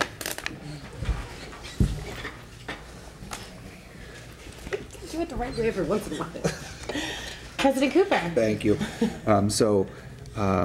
You know, Virginia and I started around the same time in, you know, a swirl of madness with one administrative assistant leaving, a new administration, a new council president, and we didn't drag her out here to be introduced to the community. you know, much like Linda, she likes to sort of remain behind the scenes, which is great, but I truly appreciate the way that she sort of keeps us all in line in a very direct, but you know, we're all learning together. So there will be times when we bump and stumble and trip and figure it out together, but I really, truly appreciate all the work that she does for all of us. So thank you to Virginia. I'm happy to bring this out tonight, and I think that, you know, she is well on her way to making this successful transition, but it is not an easy job, and until you do it, you don't appreciate it. And I know that she's here, you know, long, and she's figuring out who her resources are and who her key people are, and trying to figure out personalities and DNA in this building and outside of this building is not easy sometimes, so especially when it's new. So thank you to her, but thank you to all of us for, you know, having the patience as we sort of go through this together. So thank you very much, and looking forward to bringing this forward.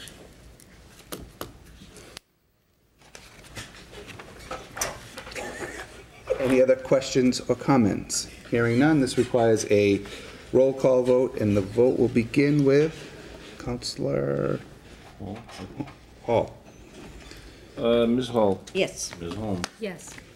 Ms. Dolan? Yes. Mr. DeLisio? Yes. Vice President Parika? Most certainly, yes. Mr. Conti? Yes. Ms. Jackson? Yes. Mr. Blair? Most definitely.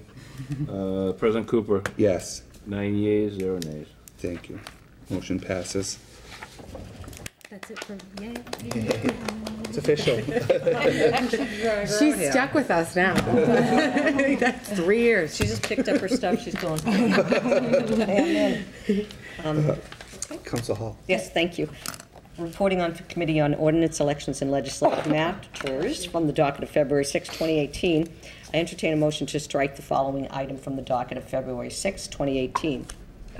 A communication dated January 9, 2018, from the school committee chairman, Stephen K. Withers, Jr., regarding the request for a referendum scheduled for Tuesday, May 1st, 2018, for residents to vote on the construction of a new high school. Second. Thank you. I think it speaks for itself. Thank you, yes. Any other questions or comments? Hearing none, this requires a voice vote. All in favor? Aye. Opposed? Thank you, motion passes. Thank you. And that is all for the Committee on Ordinance, Elections, and Legislative Matters. I'd like to call for a meeting at the next appropriate time. Thank you.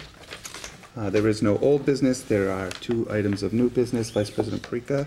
Thank you, President Cooper. From the docket of June 5th, 2018, I move to refer the following matter to the appropriate committee for study and recommendation, that this honorable body work in conjunction with the Traffic Study Commission, the police chief, the superintendent of schools, DPW director, the principal of Willett Elementary School, and residents of the neighborhood to address the well-documented traffic concerns in and around Willett Elementary School, including but not limited to speed limit and creating a safe environment for pickup, drop-off of students in this area. Second. Thank you. Motion is in order. Thank you. This is co-sponsored by, myself, as well as the Ward 3 counselor, Mr. Kovas. I met Mark Furtado from the high school. Well, you know, he's the financial director. He gave me a call and asked if I would meet with him. And you know, there's been a lot of difficulty over at Willett for a long time. You know, it's in the middle, and it's unlike our other elementary schools where it is really smack dab in the middle of a neighborhood up on a hill. It's, you know, there's no dead end spots around on the back part of it, and we have a constant traffic issue over there with parents dropping off and putting kids out in the street, and where should we put the buses, and how do we have the bus loop and things. We've discussed this before. They have finally. The school department, in conjunction with everybody else, the bus company, have finally come together with a really good plan.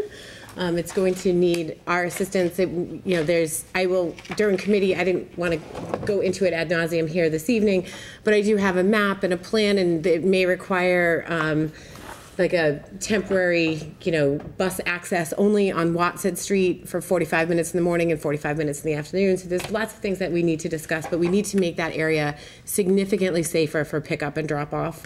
And so I would have the expectation that this would be accepted by this municipal council and be assigned to a traffic study commission. So I have any information for that at the next committee meeting.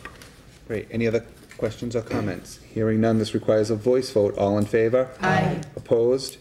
Thank you. Motion passes refer this to Transportation and Traffic. Vice President Preca, would you like to also refer this to Traffic Study Commission? Yes, please. Thank you. So we'll also refer that to them as well. Thank you. Thank you. Which one of you is going to? I'll read. Okay, great. So Council Dolan. Thank you. From the docket of June 5th, 2018, I move to refer the following matter to the appropriate committee for study and recommendation. A resolution of the Attleboro Municipal Council to support the Town of Rehoboth's bylaws regarding the restriction of gas compressor stations and to support the emergency preparedness training for Attleboro first responders. Second. Says, thank you. It says see attached. Did everybody get a copy of this? Oh, okay, good. So this is something, we're aware that they withdrew their application.